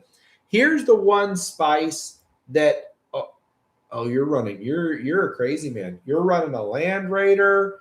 You've got Repulsor Executioner, 2 Sword Brethrens. Okay, so here's the one sauce that you might be able to cook something with. And I don't know. I have this theory, and I'm not a Black Templar player. I fought them several times, but I had this idea that I'm looking. There was a guy that had a list. I'm trying to see what he was running. Yeah, running a real heavy infantry list. So hold on. I'm gonna switch to Word real quick. Pop this in there for you. So this is one of the only Black Templar players that's been able to break through and get a win, or placing. And the difference is, so he's running 3 Castellans, Lieutenant. Now this is clearly old rules because Lieutenant's there at 70 points. So we gotta take that in. He's got 3 Marshals. So 3 Castellan, 3 Marshals for the peanut butter jelly. Then he's got 2 Assault Intercessors. Yeah. Then he's got Crusader. He's got 3 big Crusader bricks. And this is what I was kind of thinking. So, and then he's got a Rep X and a Scout Squad. So here's the sauce that Black Templar might be able to cook with.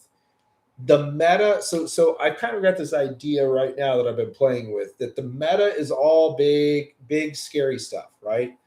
If you think about what's dominating the meta, Ultramarines, and they're running typically like 5 tanks. I call them tanks because like dreadnoughts, tanks, whatever. You know, Necrons. They're running Silent King and 2 Catan shards typically. Guard. They're like a lot of the guard lists are running 2 to 3 tanks. So like a lot of these things are running these big scary things, or they're running 10, 20 man bricks. They're running scary stuff. They're not as teched to kill more elite stuff in infantry based stuff. So there could be some sauce in going, man, my Crusader squad is going to blow up whatever it touches, and then you what you're literally doing is you're just hoping those invones are cooking. I think Black Templars are in a tough spot, brother. I think this list is a little more sound than what you're currently running. What I'm going to do, especially since you're driving, I'm going to ping it to you real quick so you have it. Yeah, man.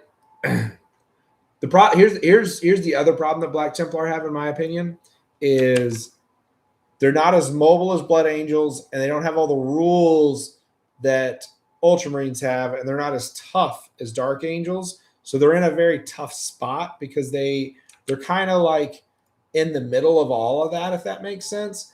And that's a scary place to be, because it's like you don't really have anything that's like your special sauce, quote unquote. But I do think this list gives you a little bit more game into more of the meta. So I know you're driving, so instead of me talking about what I'm going to change, I just sent it to you directly. If there's any other Black Templar players, ping me, and I'm happy to send it to you as well. I did have it on the screen there, but ping me, and I'm happy to send it to you. But I think that will give you, if you own those units, assuming, I think it will give you better ability to punch up into stuff and to control the middle of the board. Because what you're basically going to do with this army is you're going to say, I'm going to attack you. I'm going to score more primary, more secondary on turns 2, 3, and then turn 4, we're probably going to split. And then my whole army is dead. And you just hope you have a big enough lead that they can't come back on 5. And that's pretty much the game plan. Which, by the way, same way I played World Eaters. I'm either going to table you or I'm going to get tabled, but I'm going to score a ton of points for 2.5 rounds, and then hopefully you don't come back. All right.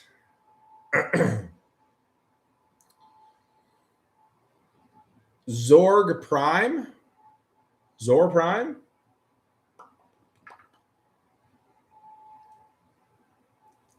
Another Necron. I feel like this motherfucker's running 2 Tesseract vaults.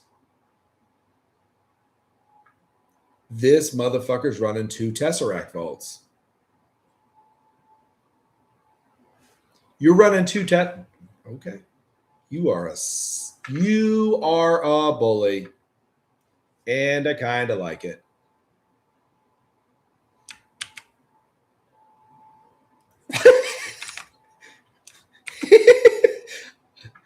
I've never seen someone run 2.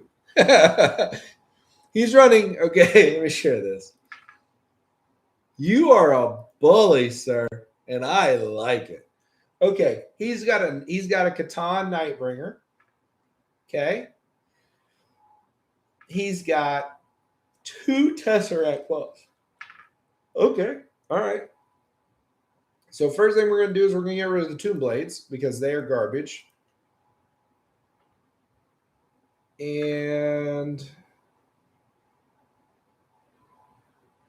we're going to just get rid of this guy and turn him into this guy. And I know we got a 10-point swing there. Oh, yeah. Yeah. The only way it would even make any sense is Hypercrick. I mean, we're in crazy land now. And by the way, for the record, one of my things I hate about this hobby is it's a copycat hobby. Nobody thinks an army is good until an army wins something, and then everyone's like, they're good. Bro, play something that is completely off the beaten path, and I promise you will catch some people sleeping. Dude, when I went to the Texas Open, People were like, "You got bikes?" And I was like, "I got bikes," and I did very well. And one of the only dude that beat me was playing Dark Angels, and guess what? He had bikes. Like, you're running some stuff that people aren't used to. You will catch people. You will catch people sleeping. Man, do you like the Doomsday Arc? Because here's the thing. I feel like the Doomsday Arc is either it's so lottery, man. I hate tanks that are D6 something like random shots. Yeah, people. Yeah, like I heard they're swinging. You heard right. So bro, like if it had a flat number of shots, I'd like it so much better. I can deal with D6 damage. I hate D6 shots. I just don't. Not a fan. Not a fan. Not a fan.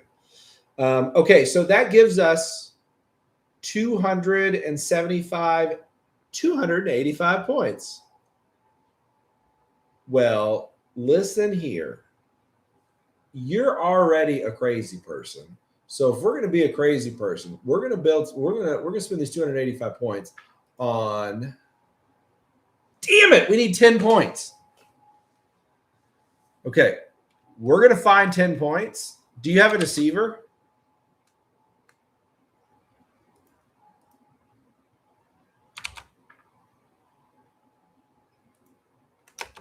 He's got a deceiver. Hell yeah. Okay, 295. Okay, so here's what we're doing. Oh, yeah, we're dropping. What is this? Get out of here. Gee. You are the cave troll of cave trolls, okay? Stop trying to be cute. Just be stinky and dirty and just get it, okay? So here's what we do. This gives us, we got 65 points. I don't even give a shit what you spend the 65 points on. Another Locust Destroyer or something. I don't even know. Yeah, like for right now, I'm just gonna give it I'll you know what? Give them a handicap and don't put 60 points in your list. Or take a destroyer and give them a 20-point handicap. Like you could move those points around. So right now, the way the list is constructed, you have 60 points left over. But I want you to understand that you are playing the stat check of the stat check. And I promise you, if you go to a 6-round tournament, three of your opponents will literally have no idea how to deal with this. Straight up won't have any idea how to deal with it. Another 1 or 2 probably doesn't have the resources to be able to kill 2 Tesseract Vaults and 2 Catan Shards. It's just dirty. It's just dirty, man. It's just dirty. Listen, oh gosh, this list is so dirty. I'm putting the deceiver towards my expansion objective. I'm being a straight up asshole, and I'm sending both of those vaults straight down Main Street, just giving him the double bird while they're doing it. And then I'm going to rapid ingress the Nightbringer somewhere just to murder half of his army. Like this is, and it's hyper crypt. So you could just, bloop, bloop, bloop, bloop, bloop. Like this is a dirty list. I like, you know what? You get it. I'm a steal from the burnt peanut. You get a good noodle star. This is super unique, super good. Is a dirty list. It's a dirty list. My only thing is lean all the way into it. So I would drop the Doomsday Arc, drop the Geomancer, and then drop the little blades because those guys are terrible. Pick you up a Deceiver, then pick you up a Locust or something, and you got something. You're cooking. You're cooking. You're an asshole, but you're cooking. Motherfucker had 2 vaults. It's so crazy. Oh boy.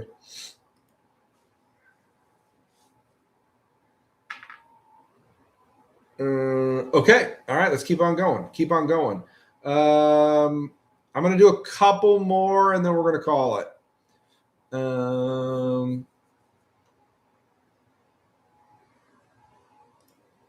Oh, is our guard player here? Well, yes, Chris, I am talking to you, but we also have a guard list here. Who's the player? What's the gentleman's name? Luke. Luke, you filthy guard player, are you here? You missed mine? Vagrants, what? Did I? Oh, it's a link. It's a link. I didn't see it. I got you, brother. I got you. Okay. I didn't see the link.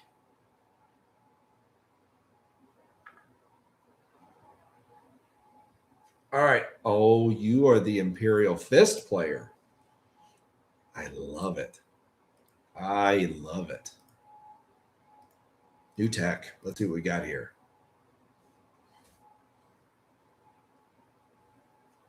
All right. Ancient Terminator armor for champion. Yeah. Okay, that makes sense. Lysander. Such a cool model. Okay. Librarian. Who the fuck are you putting the librarian with? So you got the blade guards. Judicars going with the blade guards. Hellblaster squad. Can Lysander lead the Hellblasters?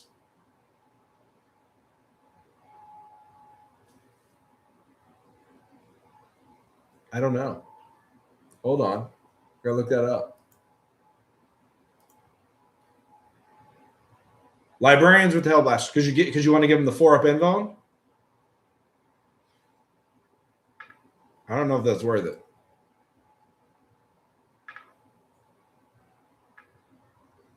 I don't know how I feel about that. Okay. We'll keep going then. Lancer, Redeemer, Terminator. Okay, yeah. So Lysander's with the terms. Okay. Hold on.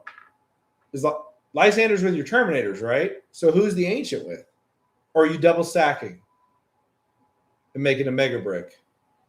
Are you Mega Bricking?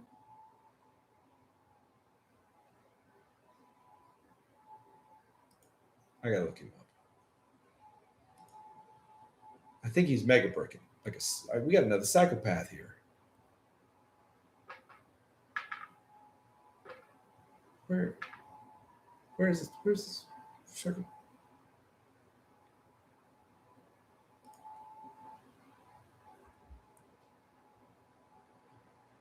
Yep. That's what he's doing. Like a psychopath. Okay. All right. So you got to keep the scouts because you can't let the Redeemer get screened. It goes out into the midpoint. You dump out your Mega Brick into the middle. Then Lysander, the Terminators, and all that hold the middle and fight onto the enemy spot. Probably stringing out 1 model, 2 models still onto the point. Redeemer's there for Overwatch and anything that comes around. Your scouts are uppy downing. Hellblasters are probably pushing soft side to provide fire support. Lancers are splitting your angles. Blade Guard and your Judicar going on your expansion objective for protection. Assault Intercessors flying up the board. Is that about right?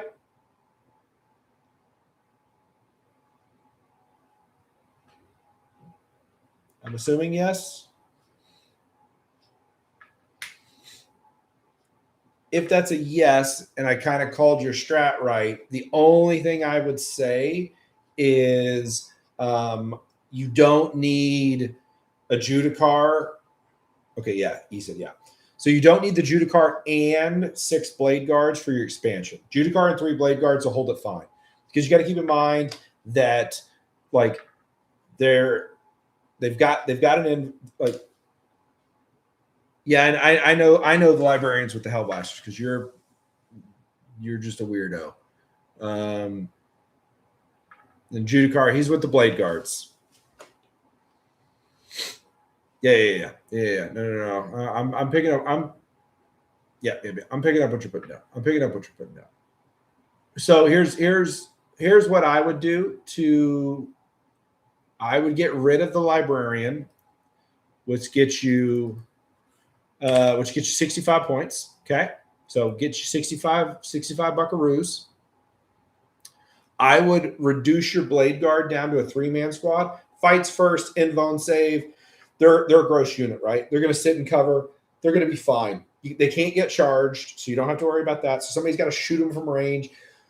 They're going to have cover with a 3-base save just sitting in there. They're cooking. And if stuff is really committing good stuff to shooting there, then you're just holding the midpoint all day long and you just giggle at them, right? So you could save yourself another 70 points there. That gets you 135 points. I think that with this list, what I really want is you're going to create tremendous pressure in the middle when that Land Raider and then that big mega brick comes out and just starts going. The problem is, and you're going to have a solid unit over here, and your Hellblasters provide that mid-range support.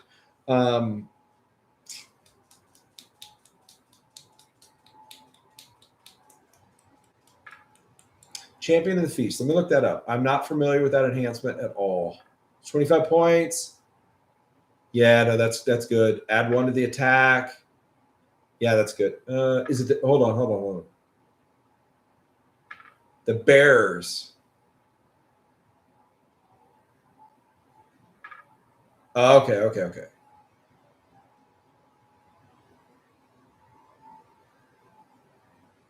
Yeah, once per battle, you can give the whole unit +1 attack. Okay, yeah, that's great. That's actually really good. That's really good. I was about to poo on it, but that's solid. So my only concern with this is scoring. You got 135 points, so we do have some points that we could finagle around. I don't want to touch your scouts. I like your scouts. I think they're solid. Intercessors are fine. If we need 5 points, we can obviously turn them into assault. It doesn't really matter. They're just sitting on your home anyway. Man, I like your list. I'm trying to figure out where we add 140 points of value. And I need 15 points, but I don't know how we get 15 points. I don't know how we get 15 points. Because what I'd like to do is I'd like to add a Ballistus Dreadnought to this. But I don't know where we get 15 points. Because I feel like one of the things you're missing is you get the 2 Gladiator Lancers, but you need something that can go up on your expansion side. And no, we don't downgrade the Land Raider. The Redeemer works perfect with his brick, because he wants to be able to provide that strong Overwatch threat. Honestly, here's what we do. The Assault Intercessors, the JPIs. We change the JPIs into a second scout because you're using those JPIs as a point scorer anyway. Scouts can do the same thing with Uppy Downy, and they can score the same points. They give you 20 points. So if we get rid of the Librarian, we downgrade our Blade Guard veteran squad, and then we change our JPIs into a second scout, you have enough points to add a Ballistus Dread in. That gives you, because what I want to be able to do is on your expansion objective where you've got your Judikar and then you've got your three guys. I want to be able to take that Ballistus Dreadnought and just basically march it up and have an additional shooting lane because it's got that 2-base save. Yeah, I'm turning the JPIs are jump pack intercessors. So it's the Assault Intercessor with jump pack. It's this one right here for 90 points. I'm going to turn that into a scout. And that'll give you 20 points. So your list would be 1995. Does that make sense? So you're dropping the librarian. We're going to make this blade guard a 3-man unit. We're going to drop the assault intercessor with jump pack into a second scout unit. And then we're going to add a ballistic dreadnought.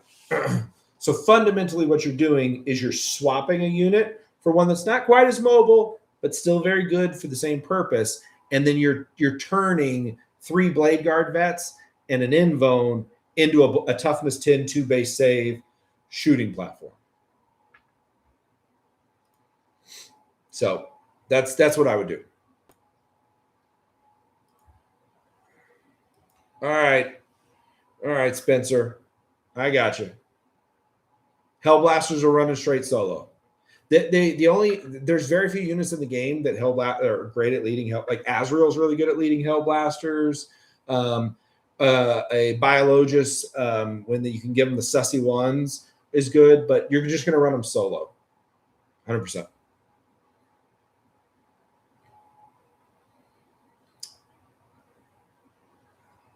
Give 1975 with the enhancement.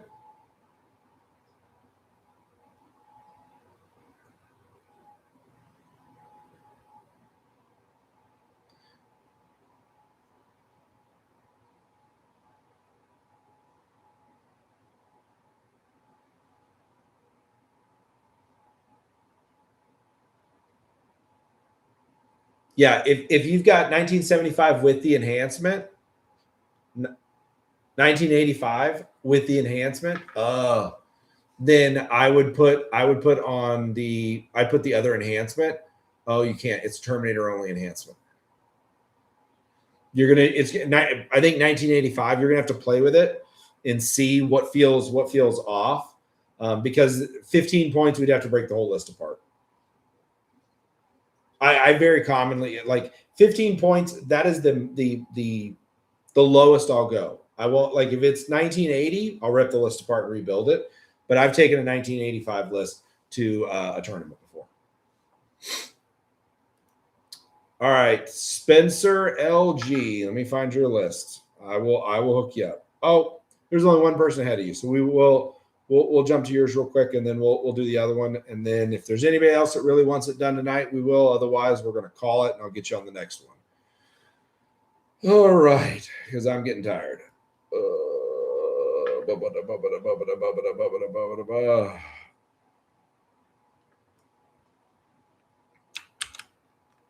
All right. Oops.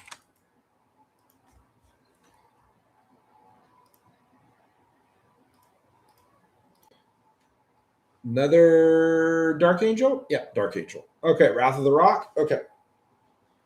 So we got Azzy. You got a chap with Assault. Okay. Combi, Lion. Okay. Oh, you're playing devs. Okay. Oh, only one. That's weird. Okay. 2 Eradicators. Oh, yeah. Oh, those got to die.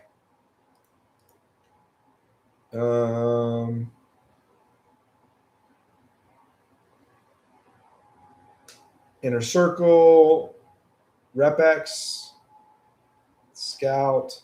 Okay, Spencer, first question. Are we playing this list because this is what we own or this is what we like? Do you have a good amount of Dark Angel and Space Marine units? Talk to me for a sec.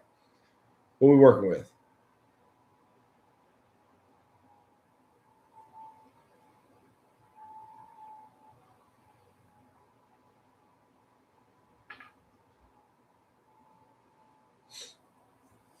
Oh.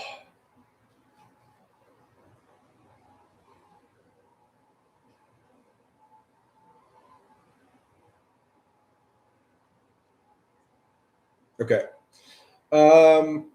Okay, so you got some stuff. You got some stuff. Okay, so I won't give you the same rant.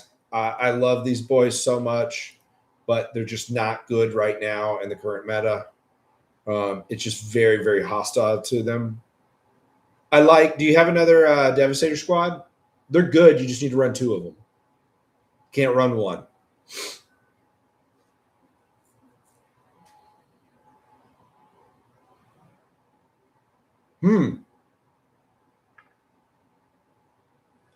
The list is, yes.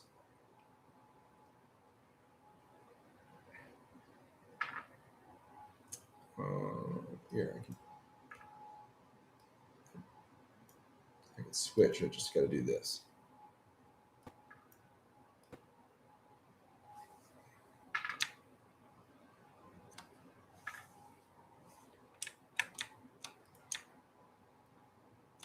Okay. All right. What do you got? No, but I can get another. Okay. Okay. So here's the thing. Devastators are actually really good in this detachment. Obviously, Relics of the Dark Age, you give them the +2 to strength, means that they're basically wound anything in the game on 3s, which is actually really good. The thing is that one of them is not, and they don't need Oath, but one of them is not going to be enough. One of them is only going to, on average, do like about 7 damage to something.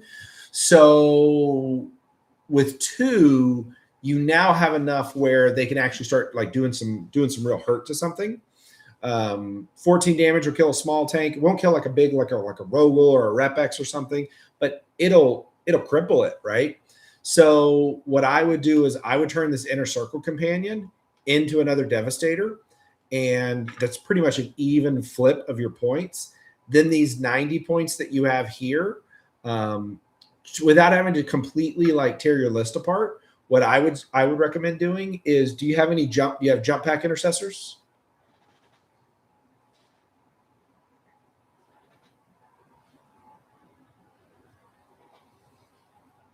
Okay, so I would turn the Eradicator squad into a jump pack intercessor. So what your list is the way you're gonna play this list with the way it's set up is you're gonna scout onto your opponent's expansion objective. You're gonna deep strike your Terminators on turn 1. And if they block it, that's totally fine. You're going to deep strike them onto the midpoint, and you're just going to go, okay, totally cool. I'm just now going to hold the midpoint, and then they're going to be a nightmare. You want to put them on your opponent's stuff. If they scout and completely block it out, that can be tough. But you can still typically find space. It's just they won't be as far forward as you want. Combi Lieutenant's going to do Combi Lieutenant things. I've talked about this several times already. Lion's going to go up and down. He should never be stationary on the board. Only reason he's stationary on the board is if he has something that he's going to move over and kill, and otherwise he's constantly popping up and down. Your Devastators, both your Devastators. So this is going to be the tricky part. You're going to have 1 Terminator in Deep Strike. You're going to have 2 Devastators in regular reserve. And you don't rapid ingress. I mean, you can rapid ingress them, but you don't need to. It's not, they move like this far. So they're coming on the board. What you need to be very cognizant of is when you bring them on the board, don't bring them on the board to shoot one thing. When you bring them on the board, they move like 4 inches. So that is their weakness. That's where they live for the rest of the game. So move them on the board, let them shoot, and then just get into it.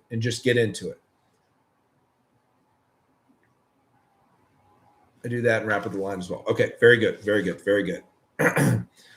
Invader's going to drive around and just do Invader ATV things. Your other Deathwing Knight unit is going to be a rapid on turn 1. The one that's on the board, you're going to move into that middle staging point, because the ideal play is your Terminators with the character are going to your enemy's expansion to tie it up and to try to contest it. All you're trying to do is flip it for 1 turn. Your Deathwing Knights, your other ones are foot slogging it up the board into the middle, and then just being a nuisance in the middle. And then you keep in mind that they've got the Repex doing fire support into the middle. They've got both of your Devastator squads that are giving fire support, so you got a lot of shooting. The only thing you're going to be a little light on skirmishing with this list. So I think you can make it work, but you're going to definitely be a little light on skirmishing. Again, I'm going to post 2 different lists. One with bikes, one without bikes for Dark Angel. Oh. One with, one without. And I think both of those are currently the best way to play it. But I think this is the closest way to play with your current list, if that makes sense. Where would Azrael go with no ICC? I would change your these boys into assault intercessors, and I would put him with them. I'm gonna flip-a-rooskies them. I'm gonna flip-a-rooskies them, and then what you're gonna do is if you have an opponent that has really good deep strike, your scout squad is no longer uppy and downy. Your scout squad is going to hold your home point. If you have an opponent that doesn't have good uppy downy, your repulsor is going to basically sit on your home point and point out and shoot, or your ATV can sit on your home point and hold your home point. If it doesn't have the ability to shoot, and in some maps, home point doesn't even matter, so you just move on, off of it. This dude just said he had a Cult of Speed list, Mark. Cult of Speed. Psycho. Love it. All right. All right. Let me see who's next.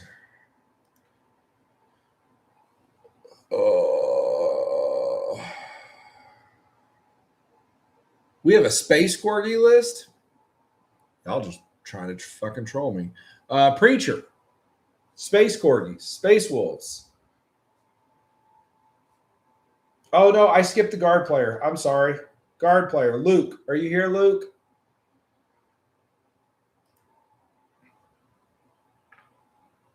This is actually the first live stream I've done, Cool Whip. So I'm going to try to make this a weekly thing where I'll do like list reviews, or we'll talk about like an army and I'll try to give like some advice and some breakdowns. I do not have a set day right now. I'm posting it. So best thing I would say is join the Discord. I'm posting in the Discord like when I'm gonna be doing them. I'm thinking I might do them on Friday nights, but I haven't decided 100%. But this was honestly the first one, just because a lot of people had been asking for like some list reviews. So I was like, yeah, happy to do it. Luke with the guard, are you here?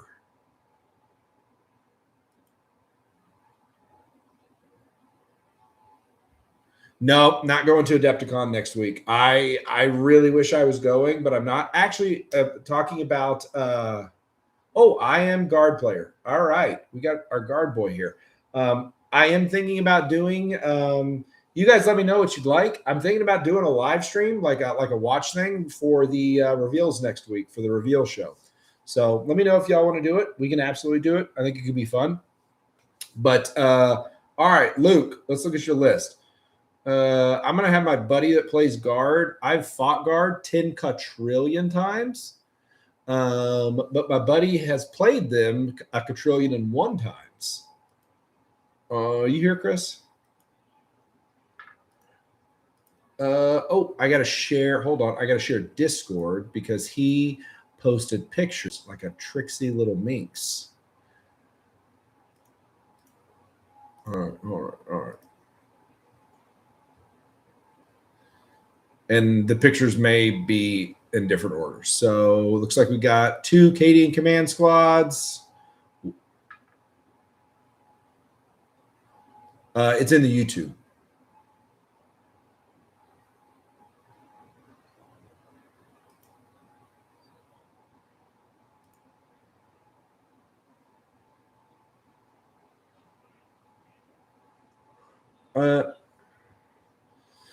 This one's got an enhancement, special ops veteran. And then a commissar, Lord Solar, and a Rogel.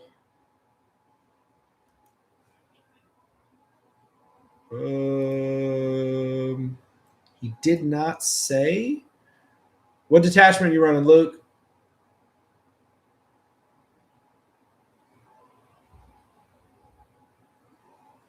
Here's Luke, right? Yeah, it's Luke. Grizzled. He's running that young Grizzy.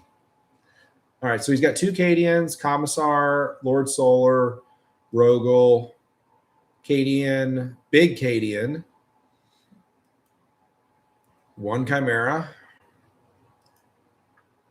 Oh, he's got the ponies. Pony, Bulgrim, Kasserkin. Lehman Russ, another Rogel, and a Sentinel.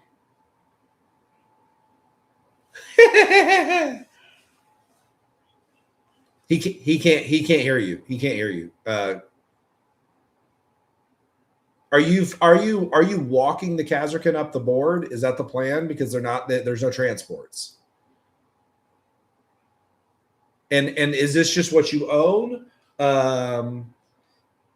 Is this what you own, or is this just what you're playing? Like, do you have like a big guard repertoire, or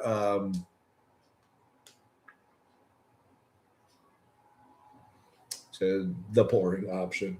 I think Grizzled is actually a cool detachment, personally. Do you have like a good amount of guard stuff?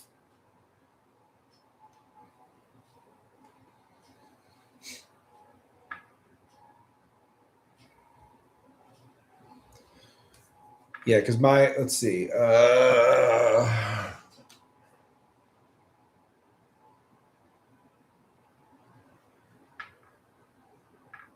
Okay, so it sounds like he doesn't have a ton of extra stuff because he said he could borrow some stuff from friends. So yeah, if he's playing on WTC, he's going to have a lot more cover to walk the Kasserkin up the board.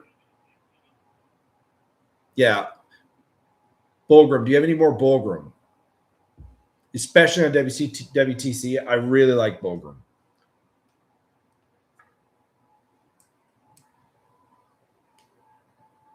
Or anything you could proxy as Bulgrim.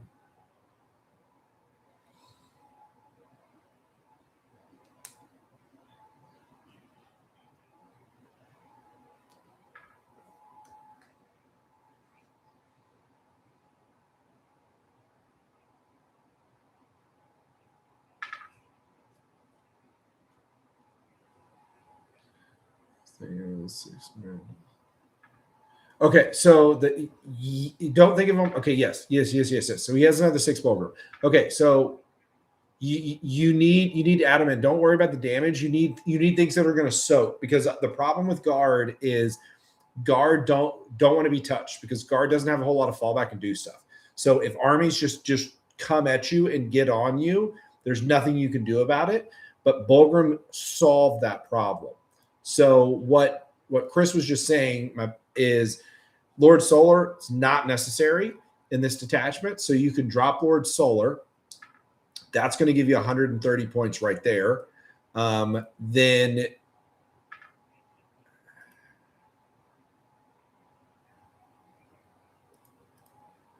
so your spec op veteran, because you don't need them to be that, you can save another 15 points there.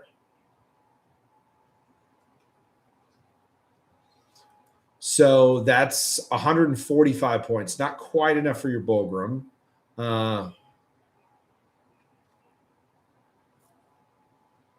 He's got 4 tanks. He's got a Vanquisher. No, he's got 3 tanks. He's got 3 tanks. Yeah, he's got 3 tanks right now. So you could pick up a 4th tank. I honestly think he's going to be better suited dropping 1 set of ponies.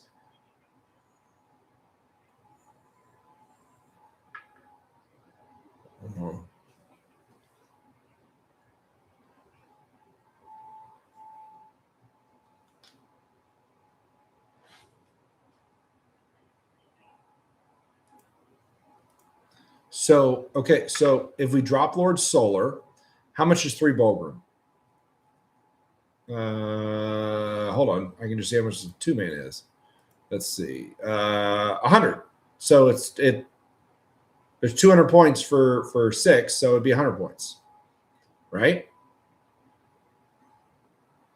Hold on.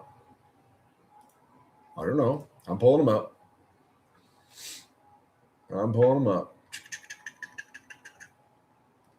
I'll put it over my other monitor. I'm breaking my neck.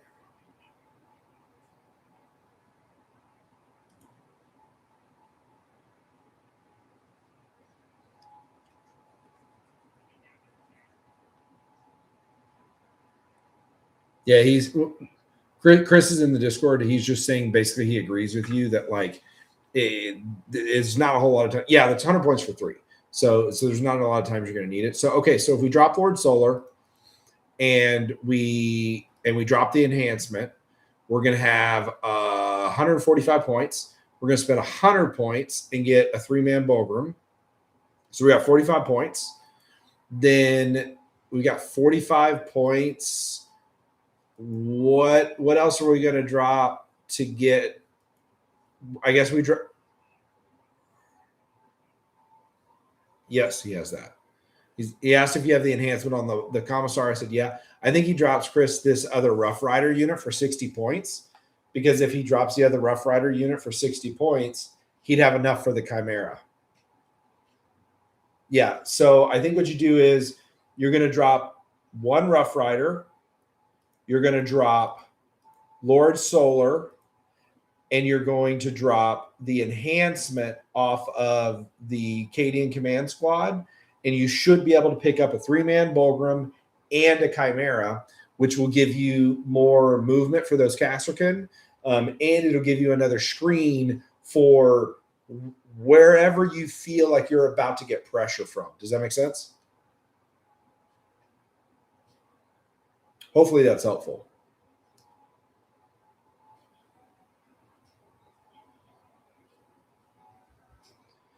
Yeah, what he was just saying is you'll be really surprised how good a 3-man Bulgrim unit is. Like, they're tougher than you think. They're similar, like if you were listening earlier when I'm talking about like Outrider bikes, I think Bulgrim are similar. Like, they're better than their data sheet looks. Happy to help, man. Happy to help. All right, let's see. We already did Spencer. It is midnight. I am getting tired. Does anybody have like a tournament coming up or like one that they just really want me to do? I'm really tempted to run the Shadow Sword. Do it. Do it. Do it. Bet you won't. All right. I want to make sure that I'm not missing anybody. Does anybody really want theirs tonight? Okay, One Below Preacher.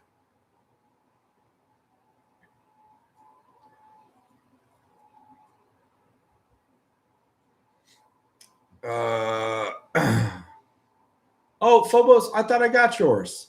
Don't worry. You were in here earlier, and then I know you had to jump out. I got you. We'll do yours last. Save the best for last. All right. Chineth, right? Is that how you say it? Chineth? All right. Oh, you're a space corgi? Here's your list review. Pick a different army.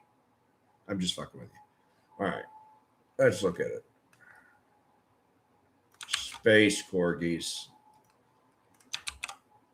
Oh, no. All right. All right, cool, Whip. I'll get you two. Later, man. Have a good night. Okay. Couldn't get the chat to load. It's all good. I'll get you. All right. Space Wolf, Saga of the Great Wolf. Let's see. Intercessor, Head Taker, Rep X, Venerable Dreadnought. Oh, yeah. It's your special one, yeah. Impulsor. Do you feel like you really turning into a pumpkin? Later, Spencer. Listen, I personally don't think impulsors are worth it. Do you really feel like you need to deliver those? I'm assuming you're putting head takers in it. Do you really feel like you need it to deliver the head takers? Because to me, it just, that's 80 points, man. That's a scout squad doing uppy downy. That's upgrading a unit.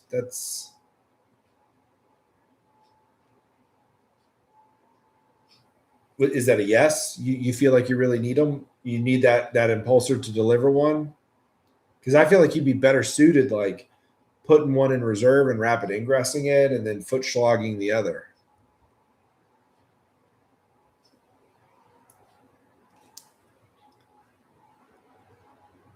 Well, while we wait for him, I'm gonna say I would get rid of this. I've never seen a Space Wolf player run interceptors. Ever. It's not terrible. It's not terrible. I mean, 6-inch deep strike plasma, the good plasma shots, like it's not bad.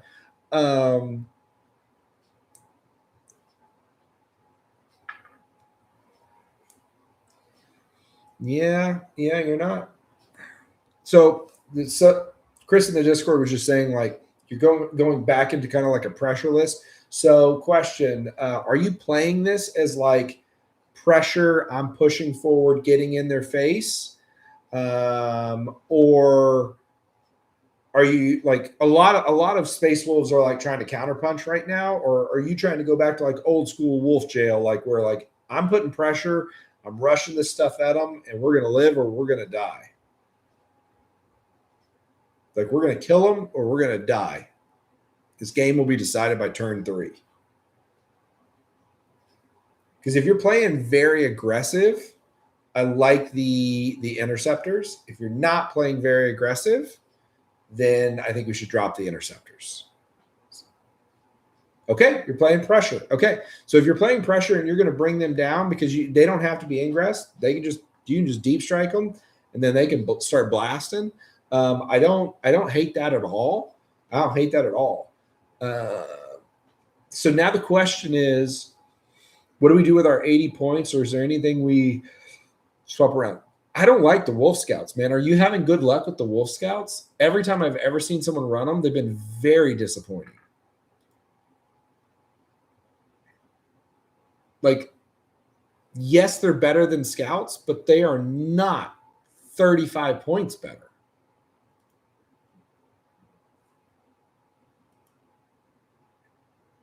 So I personally think we need to get rid of the Wolf Scouts also. They got a couple. So I think if we if you get yourself a scout there, so you got 110 points now left over.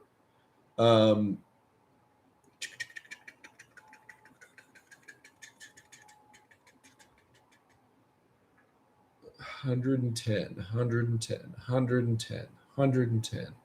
What are we going to plug in for 110 points?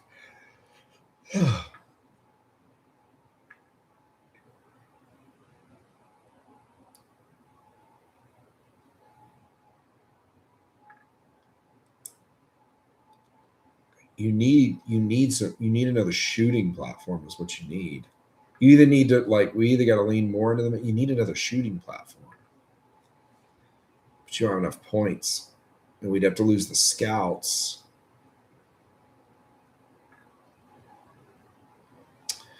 So we've got 120. You don't happen to by chance have another repulsor executioner laying around in a closet, would you?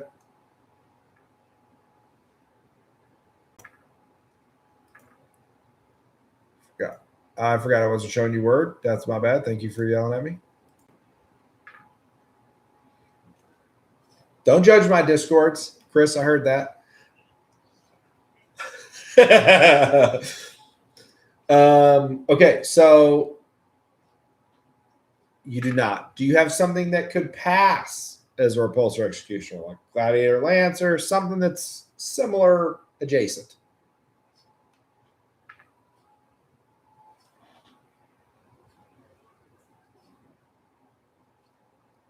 Or do you at least have any? What? If you don't have another repulsor executioner, do you have any other tanks? You need some gun support.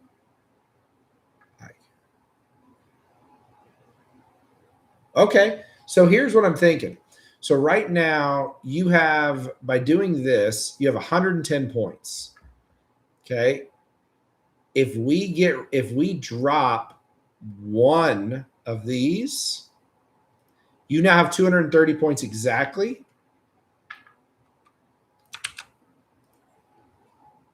We can get you a second rep X. 2 rep X's now gives you real actual fire support. So you're pressuring and you're pushing forward. Those rep X's, they have to deal with what's in front of them. So you got a 2 base save, super tough vehicle that's just standing out there, just laying hate. By the way, don't run the plasmas, you psychopath. I know you're a Space Wolf player, but let's calm it down now, okay? We're not running plasmas on these things. You're going to run the destroyer. Here, I'll give you the actual name of it. Because I am tired and my brain isn't working. Heavy Laser Destroyer.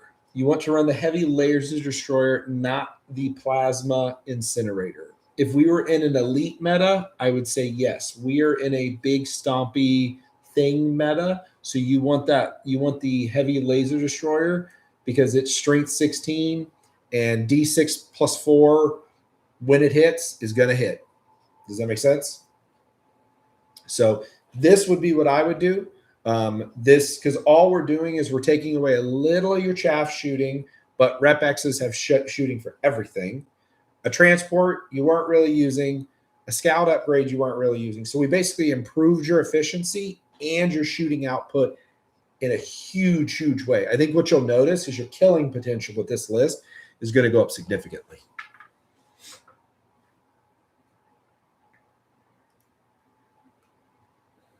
All right. Okay, I'm tired, and I know somebody else who I know I got Phobos. I'm getting you last. We're saving the best for last. Who else? Somebody said I have a tournament tomorrow. Cool Whip.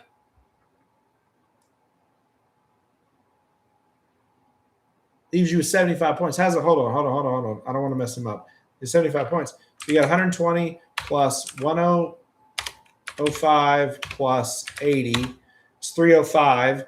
Minus 230 is 75, minus 70 for scouts. So if you take the interceptor squad, the wolf, and the impulsor, it gets you 305 points. Then the rep X and the scouts are 300 points. So it should give you 5 points. There should be 5 points. Yeah. Yeah, so you're dropping the wolf scouts and picking up regular scouts. Gotcha, brother. No worries. Okay. Cool it. Can't believe the stream is. How long have we been streaming? Fucking 3.5 hours. Jesus. Did not anticipate that. All right.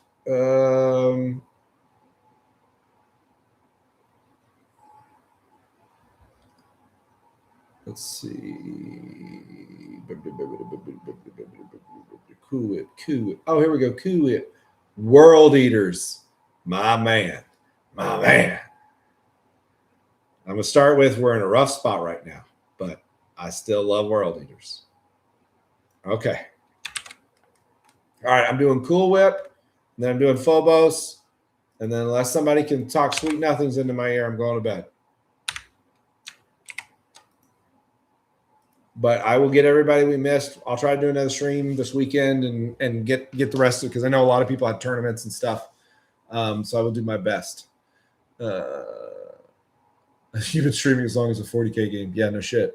Not a World Eater game. Okay. Berserker Warband. Okay. So you check one. We're 1 for 1 so far. Angron. Spicy take. That's my custom Angron right there with his big ass wings. Karn, Lord on Jug, Slaughterbound with Berserker Glaive. All right, you got 2 10-man Zerks. So you're running 1 on the Jug Lord, 1 with Karn for pressure.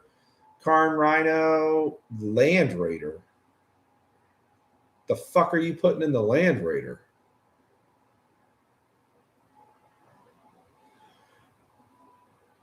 Jackals, John Hellbrute. Okay.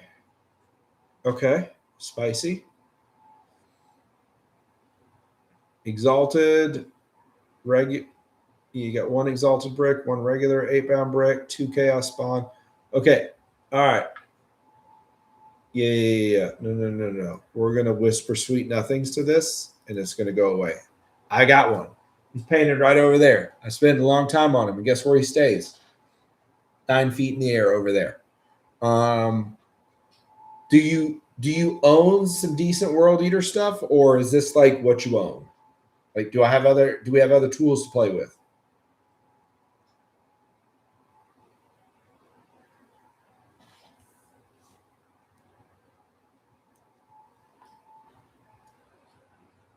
I own a bit more. That's his way of saying he has 4,000 points of World Eaters. Okay, so you got 220 points. Do you own a third Chaos Spawn? Demon Prince. Oh. Okay. So I love the Demon Prince. You can't run the Demon Prince in Angron. It's too expensive. Like World Eaters are elite. That's like riding the short bus to school elite. Okay.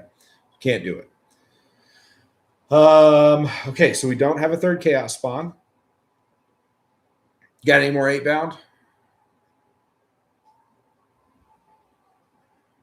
I see the Goremongers. We might use the Goremongers. I just want to know what we're working with first. Of course. My man. Okay, so here's the hard part.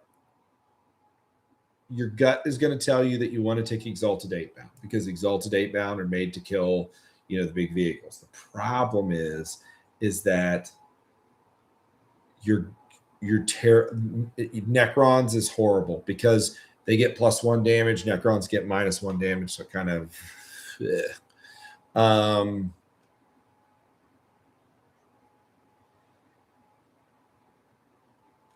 but it's still.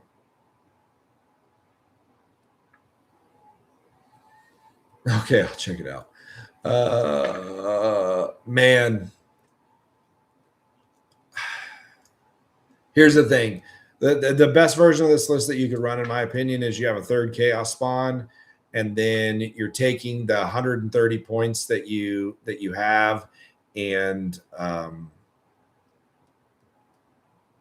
you drop the 10-point enhancement you have up there, and you would pick up and that would give you 140 points, and then you would pick up one more Exalted 8-bound brick.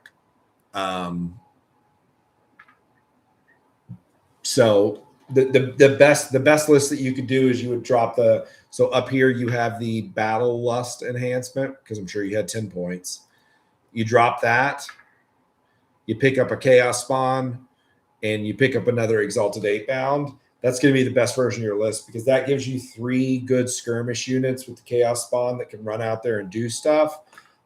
Gives you an Exalted 8-bound brick with a Slaughterbound for your real hammer unit. You've got a regular Exalted one for a light unit.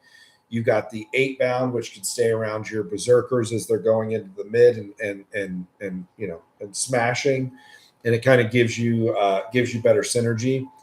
Worst case scenario, what you can always do is you can just take Goremongers and then take Favorite of Corn as an enhancement if you don't want to pick up another Chaos Spawn. So that'd be my 2 cents. I think your best list is Chaos Spawn, drop an enhancement, and pick up another Exalted. If you don't want to do that, you can take the Exalted, Goremongers, and then pick up Favorite of Corn.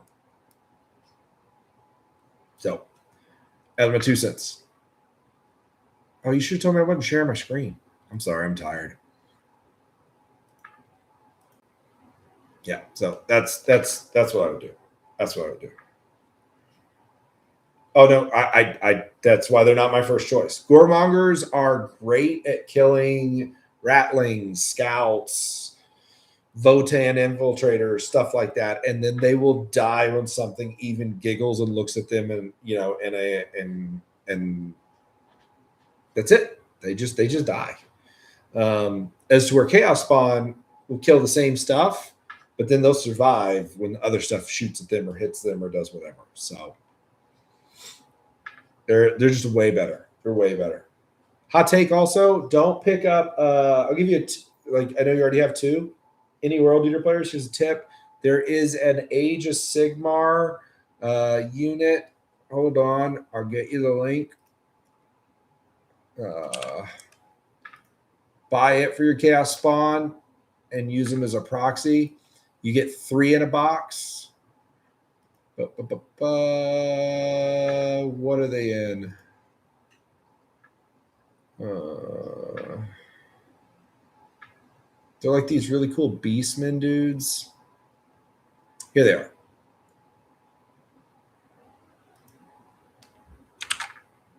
I'll drop it in the chat. So you can use those as a proxy. The cool part is you get 3 of them. And I use those as my Chaos Spawn. And if you buy 2 boxes, you'll have 6 of them. So you can buy 2 boxes of those instead of 3 boxes of these. So just food for thought. Yes, Goremongers have infiltrate, but World Eaters don't give a shit about being screened. We're really fast. We can run around screens and we'll kill it. And he's not playing a Forge Fiend build. He's playing Angron. So he's going. Like when you're playing Angron on turn 3, once you staged, you're going. So that would be my recommendation. I would do the Chaos Spawn and the Exalted. If you don't want to pick up another box of Chaos Spawn, totally get it, or you don't have time. I would do Goremongers, another Exalted, and I'd pick up Favorite Core. All right. Who's left? Somebody was left. I know Phobos is last. Is there anybody else that needs their list done tonight? Like a pretty please with sugar on top kind of thing? Someone just said they have an all horses list. They want me to get count them. Okay. All right. Vulcan, you got one? All right, hold on. Let me share. All right, let's see what we got here. Oh, it's still sharing Discord because you now sent me off of Discord. You cheeky fucker. Make me work hard at 12:22 at night. What do we got here? Dark Angels, Wrath of the Rock. All right. Ancient Terminator armor. Okay. That's your only character. Deathwing Knight. Terminator Squad. What is wrong with you? The hell is wrong with you? 3 Deathwing Terminator Squad. And then an assault. You just put as many Terminators in here as you could fit in here, you asshole. Like Deathwing and Terminator Squad. You know damn well that is the most garbanzo beans unit in the history of all units. Putting that shit in here. Heresy. How many Terminators is this? Jesus. 5, 10, 15, 20, 25, 35, 40, 45, 50 Terminators. That is a different level of stat check. I'll give you that. Holy shit. All right. Phobos, you still here, brother? Oh, yeah, you're in Discord. All right. We're going to find your list, homie. I got you. Then we're going. We'll probably hang around for a minute and chat, and then I'm going to sleep. So if anybody has like just general questions, you can pop in the Discord, and I'm happy to answer them. Other than I'm going to do Phobos' list otherwise, and then call it a night. I got to find your list, though, brother. Where are you? Oh, there you are. An Eldari list. You know what? I'm so happy I got to save you for last. Finally get to look at Eldari. Seer Council. Okay.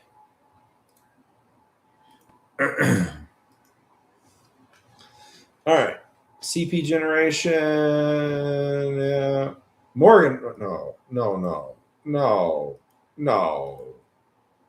Solitaire? You got to sell me on the Solitaire because that is an expensive loan op.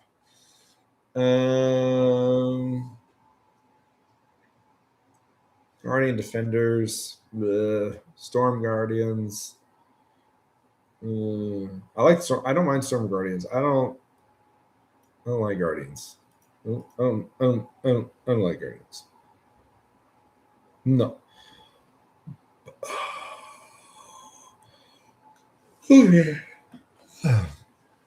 Okay, so you got 2 5-man Dark Reapers. That's totally fine. Fire Dragons. God, they're overpriced as shit. 2 Howling Banshees with nobody leading them?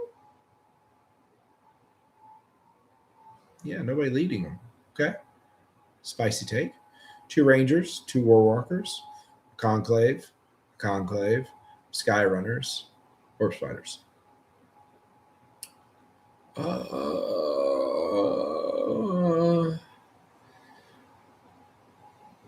What do you do when somebody puts something really big and strong in front of you?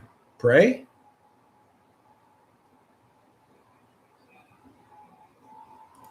Okay. So he's in Discord and he said he just combos it. Everybody points at it. Okay. Okay.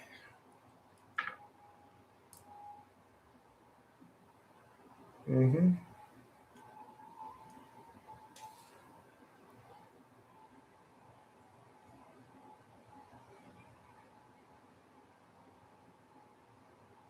So I like the bulk of the list. The only actual like 2 things is I'm not a fan of Guardian Defenders, and I fucking hate. By the way, love the model, but Ra, his ability. For those of you guys who don't play Eldar, this is what this character does. He gives 0 buff. Dark Reapers, good unit, gives them no buffs whatsoever. He has a shrapnel ability where like there's a chance that he'll do D3 damage, mortal wounds to units around him, but it's on like a 5-up, if I remember right. It's a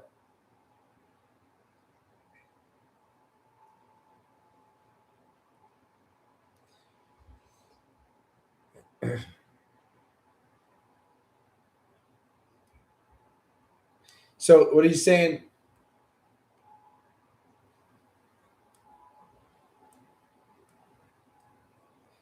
He's saying that he also gives a battle shock. My problem with battle shocks is that if everything in the damn games battle shocks on a 6, so it's like a 50-50.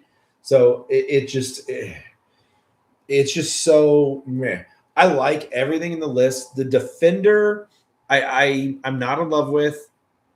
Ra, I'm not in love with, and the Reapers would be the only other thing that I'd go. I think the Reapers are okay. They're just a little spiky.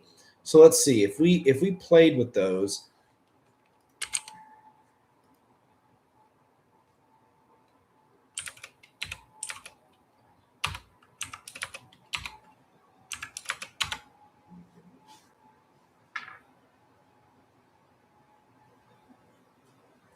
So you got 380 points. So with 380 points, if we were to take out these 3 sections, the question comes in of, what do you want? Now, I don't think you lean hard into the Swooping Hawks or Warp Spiders, because typically if you're going to do that, you want 3 and 3 so that you have like max screening, pressure, like control elements of mortal wounds and Overwatch and da da da da da.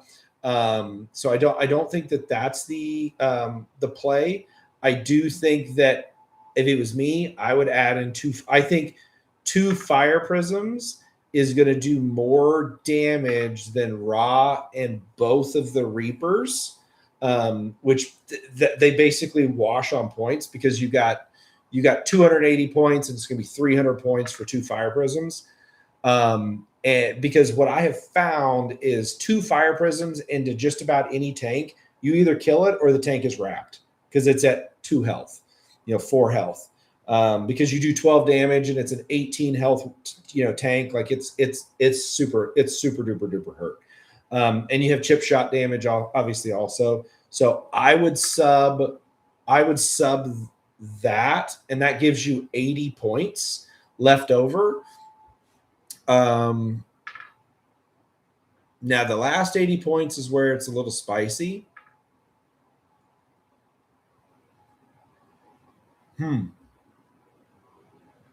Because you already have, because what I was going to say is add some Sky Runners, but you already have 2. So here's another thing. I've been teching and I've been trying and I haven't not sold on it yet. So our new, what's it called? Sky Reavers, the 75-point Flyboys, Corsair Sky Reavers, I think. So I have been running them as a very, because they actually have decent guns on them. I've been running them as a cheap, fly them out, get them in the middle, and like get the spice going. So there could be something there. The other thing that you could also, well, so you have 80 points. So the way so you got 380, so you'd have 80 points. That unit's only 75 points. So we could take that unit and you would be perfect at your list.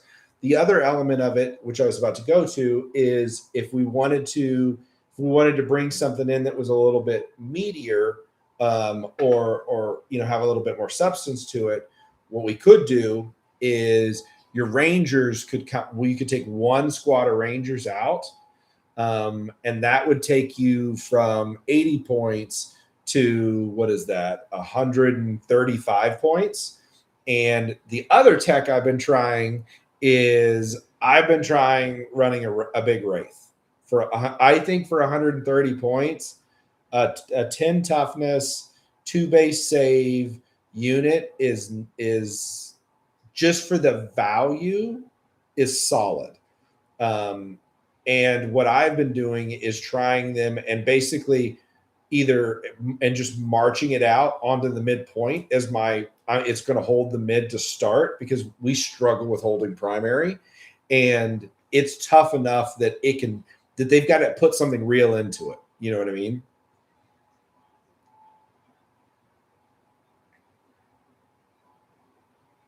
Exactly. So that would be what I would try. I would drop a Ranger, drop those other units, pick up 2 Fire Prisms because it'll give you more fire support, and try a Wraith in there and see what I've been trying to cook with. And I'd be curious what you see is try cooking with putting it on your expansion point to hold your expansion, because it's a very tough unit to hold on your expansion, but you're not committing a lot of points, or putting it in the middle and seeing what they commit into it. Because you got enough, to your point, you have enough Psychers in your list. He's going to get the plus to hit, so you don't have to worry about any of that. And if they ignore him, that's 2 Bright Lance shots. You know what I mean? Mm-hmm. Yep. So what he was just talking about is you can potentially get even better because of the Farseer. So that would be what I would try, man. That would be what I would cook with.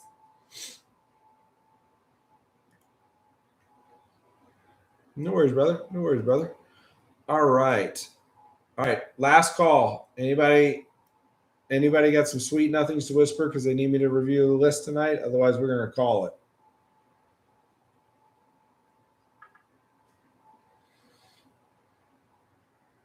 Going once, going twice, 3 times a lady. All right. I appreciate you guys. This was fun. Hopefully, I got through most of your list. For those of you that I didn't, I will kind of go through and I'll clean up the Discord to figure out the list that we didn't go over those in the next one. And then after you play some games, pop in your new list and we'll do this again, hopefully. So I appreciate you guys. If you haven't, do me a favor, drop a like and a subscribe. It really helps the channel out and grow. And we will see you guys in the next one. Thanks, y'all.